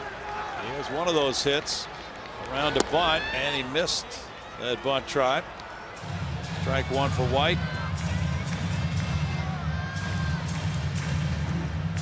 Marisnick has 6 steals in 10 tries. Castro's on deck. Donaldson even with a bag at third. White does not have a sacrifice this season. His rookie season in the big leagues. Leisurely toss goes over to first. The right-handed batters have a .217 OPS in the last 20 games against Osuna. .087 batting average. Little tap to the right side. No play at second, and that advances him. A broken bat ground out by White. Marisnick to second, 1 out. How about that? That constitutes a major rally in this game. Just after AJ saw that bunt attempt from Tyler White, he took it off and decided to let him bunt that ball. Look how close that got to Jake Marisnick. Very close to hitting him, and he would have been out. Now Castro, Springer on deck. That's why that play was so big, to get Marisnick to second. Otherwise, Castro comes up. It's a double play situation for the Blue Jays.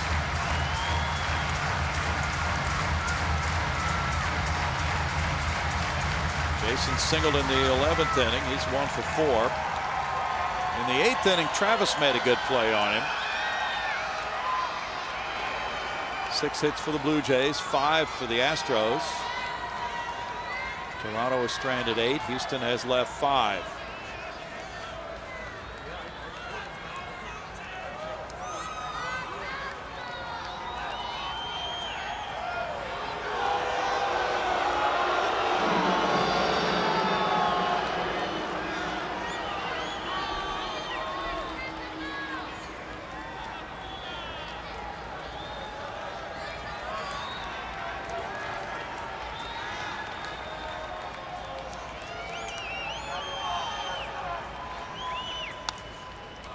That got away from Castro as he fouled the ball. Strike one to Jason. There have been a total of 36 strikeouts in this game tonight. I have to make an adjustment on my prediction now, Brownie. Okay, what are you going with? You said 36? Yeah. Well, so we're still on pace for 144 in the series between both teams. Okay. Castro's hitting .212 with men in scoring position.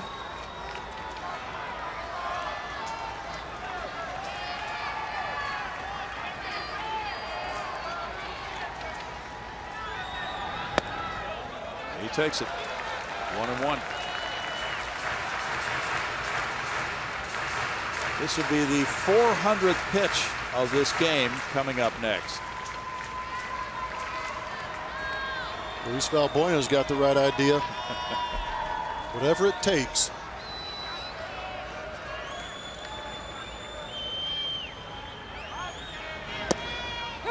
It's in for a strike. 1-2 to Castro.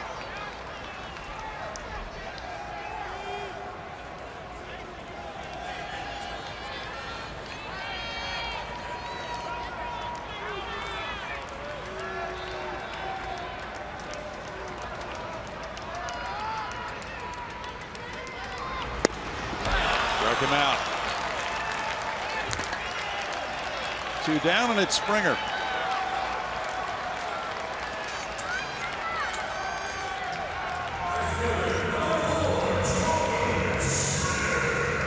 Springer with first base open is going to be walked intentionally. Good idea.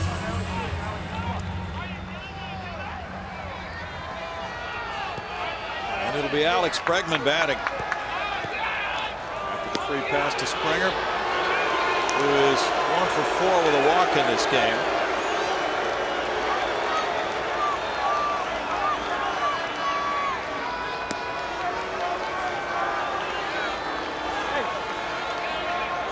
It's the second intentional walk to Springer this year. Altuve's talking with Bregman.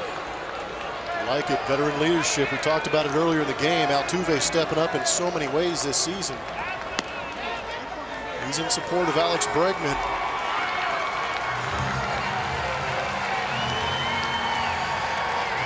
Bregman is 0 for 5 tonight. 1 for 27 to start his major league career. Can provide the winning blow.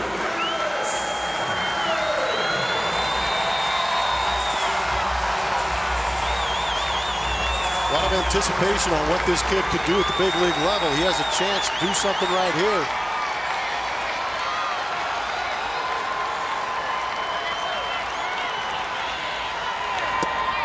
Strike one to Bregman.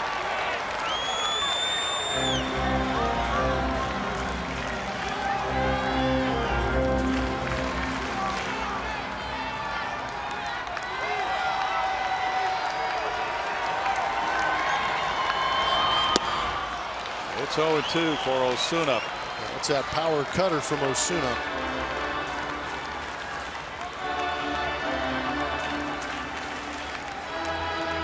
Just takes one.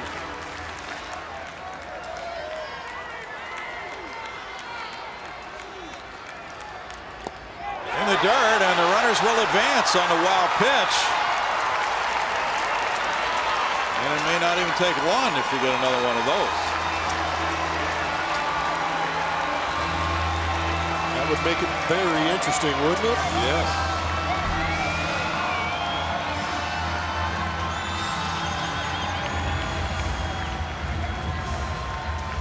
How much Russell Mark could do on that.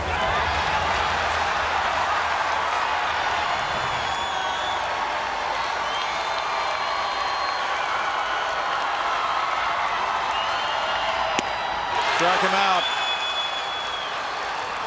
That ends the 13th, and it's still tied at 1.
Inning, the Blue Jays and Astros are tied at 1.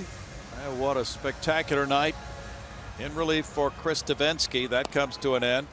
Michael Feliz takes over after Devenski, who's undoubtedly spent, really did a whale of a job with 13 straight retired.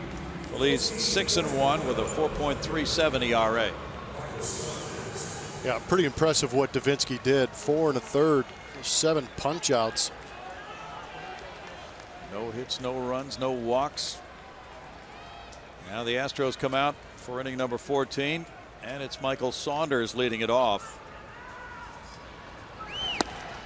Fastball, strike one at 93 for Feliz, who also pitched, as did Devenski, Friday night in Detroit in the 14-7 Astros loss, 14-6 loss rather. He gave up 2 hits and 3 runs in 2 innings, throwing 38 pitches. Bounces that one, and it's 1-1. So obviously Luke Gregerson is not available. And we have ordered some coffee in the booth, haven't we? Oh, yeah.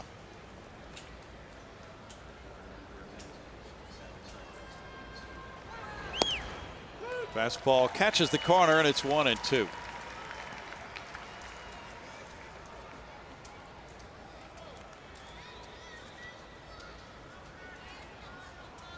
Russell Martin's on deck. Justin Smoak's due up third in the inning. Foul away.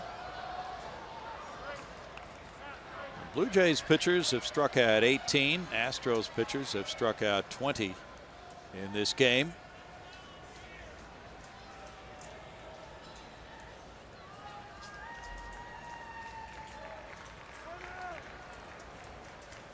Time was called there by Saunders. Now former Astro Scott Feldman begins to get loose in the Toronto pen. We wondered if it would come to that. Got him on strikes.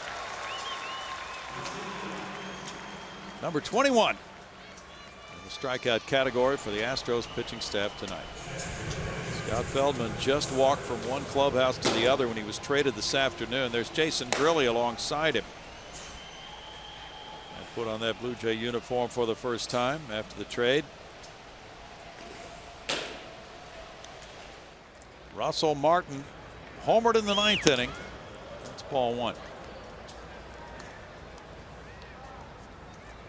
It's got to be a little strange for Scott Feldman with the happenings of today.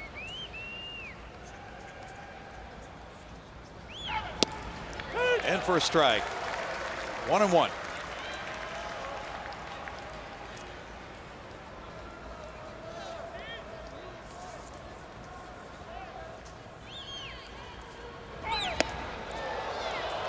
Two balls and a strike to Martin.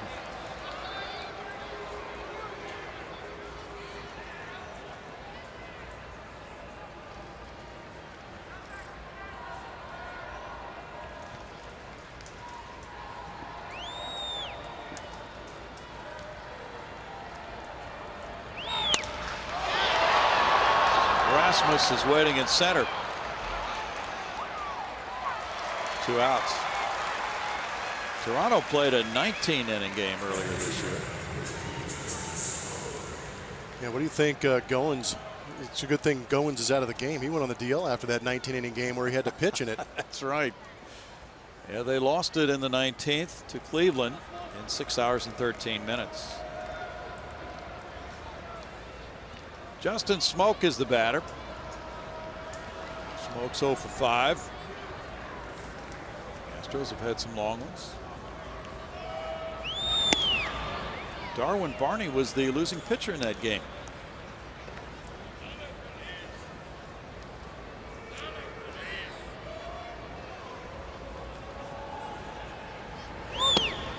Feliz missing. 2-0. The Astros beat Cleveland here in the 16th inning back on May 11th. That was a travel day.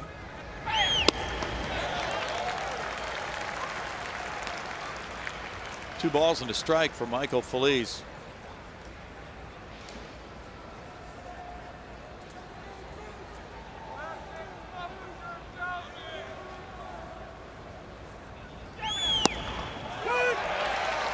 And it's 2-2.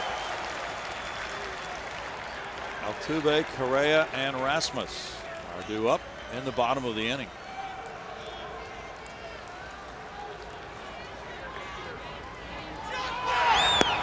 Got him on strikes. A strong 14th for Michael Feliz. Will this be the deciding half inning? Altuve, Correa, and Rasmus come up. It's 1-1 in the 14th.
A turn of events. Scott Feldman has come out of the Blue Jay bullpen.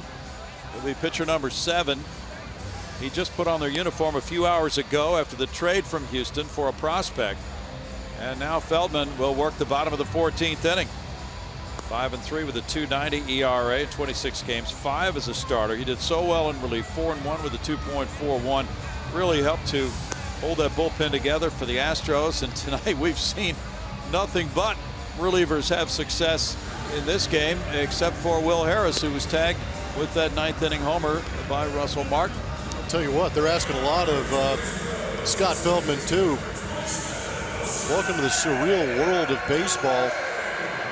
He pitched a couple of innings yesterday in Detroit. Now as a visitor in Minute Maid Park this season. He's on to pitch in the eternal baseball game. Jason Grilli pitched yesterday for Toronto. He had been warming up alongside Feldman, so there's a situation of availability here for Toronto as well as for Houston. Jose Altuve hit the 6th inning homer. He's 1 for 5. Got to be strange for both these guys to be facing each other. They strike one. After being teammates, Feldman joining the Astros in 2014. So they played for the better part of 3 years together. Showing bunt. Altuve takes. 1-1. Really? So there's the matchup. 6'7" Scott Feldman against Jose Altuve, who may be 5'5". Rips it into left field.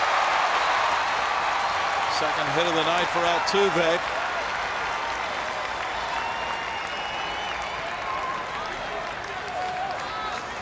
He may be running here. There's a real good chance, Brownie. Yep. Feldman takes a while to get in there. Altuve got himself a hanging fastball right there. Yeah. And that's why we like to see him swing the bat. 2 more knocks for Altuve tonight. Now Carlos Correa. Correa is 0 for 4 with a walk. He cranks one deep to right center field. Headed for the Astros bullpen. That's off the wall. Altuve around third. He's going to to score the game winner, and it's 2-1 Houston. Carlos Correa comes through again. Mr. Walk-Off in extra innings does it one more time in the 14th.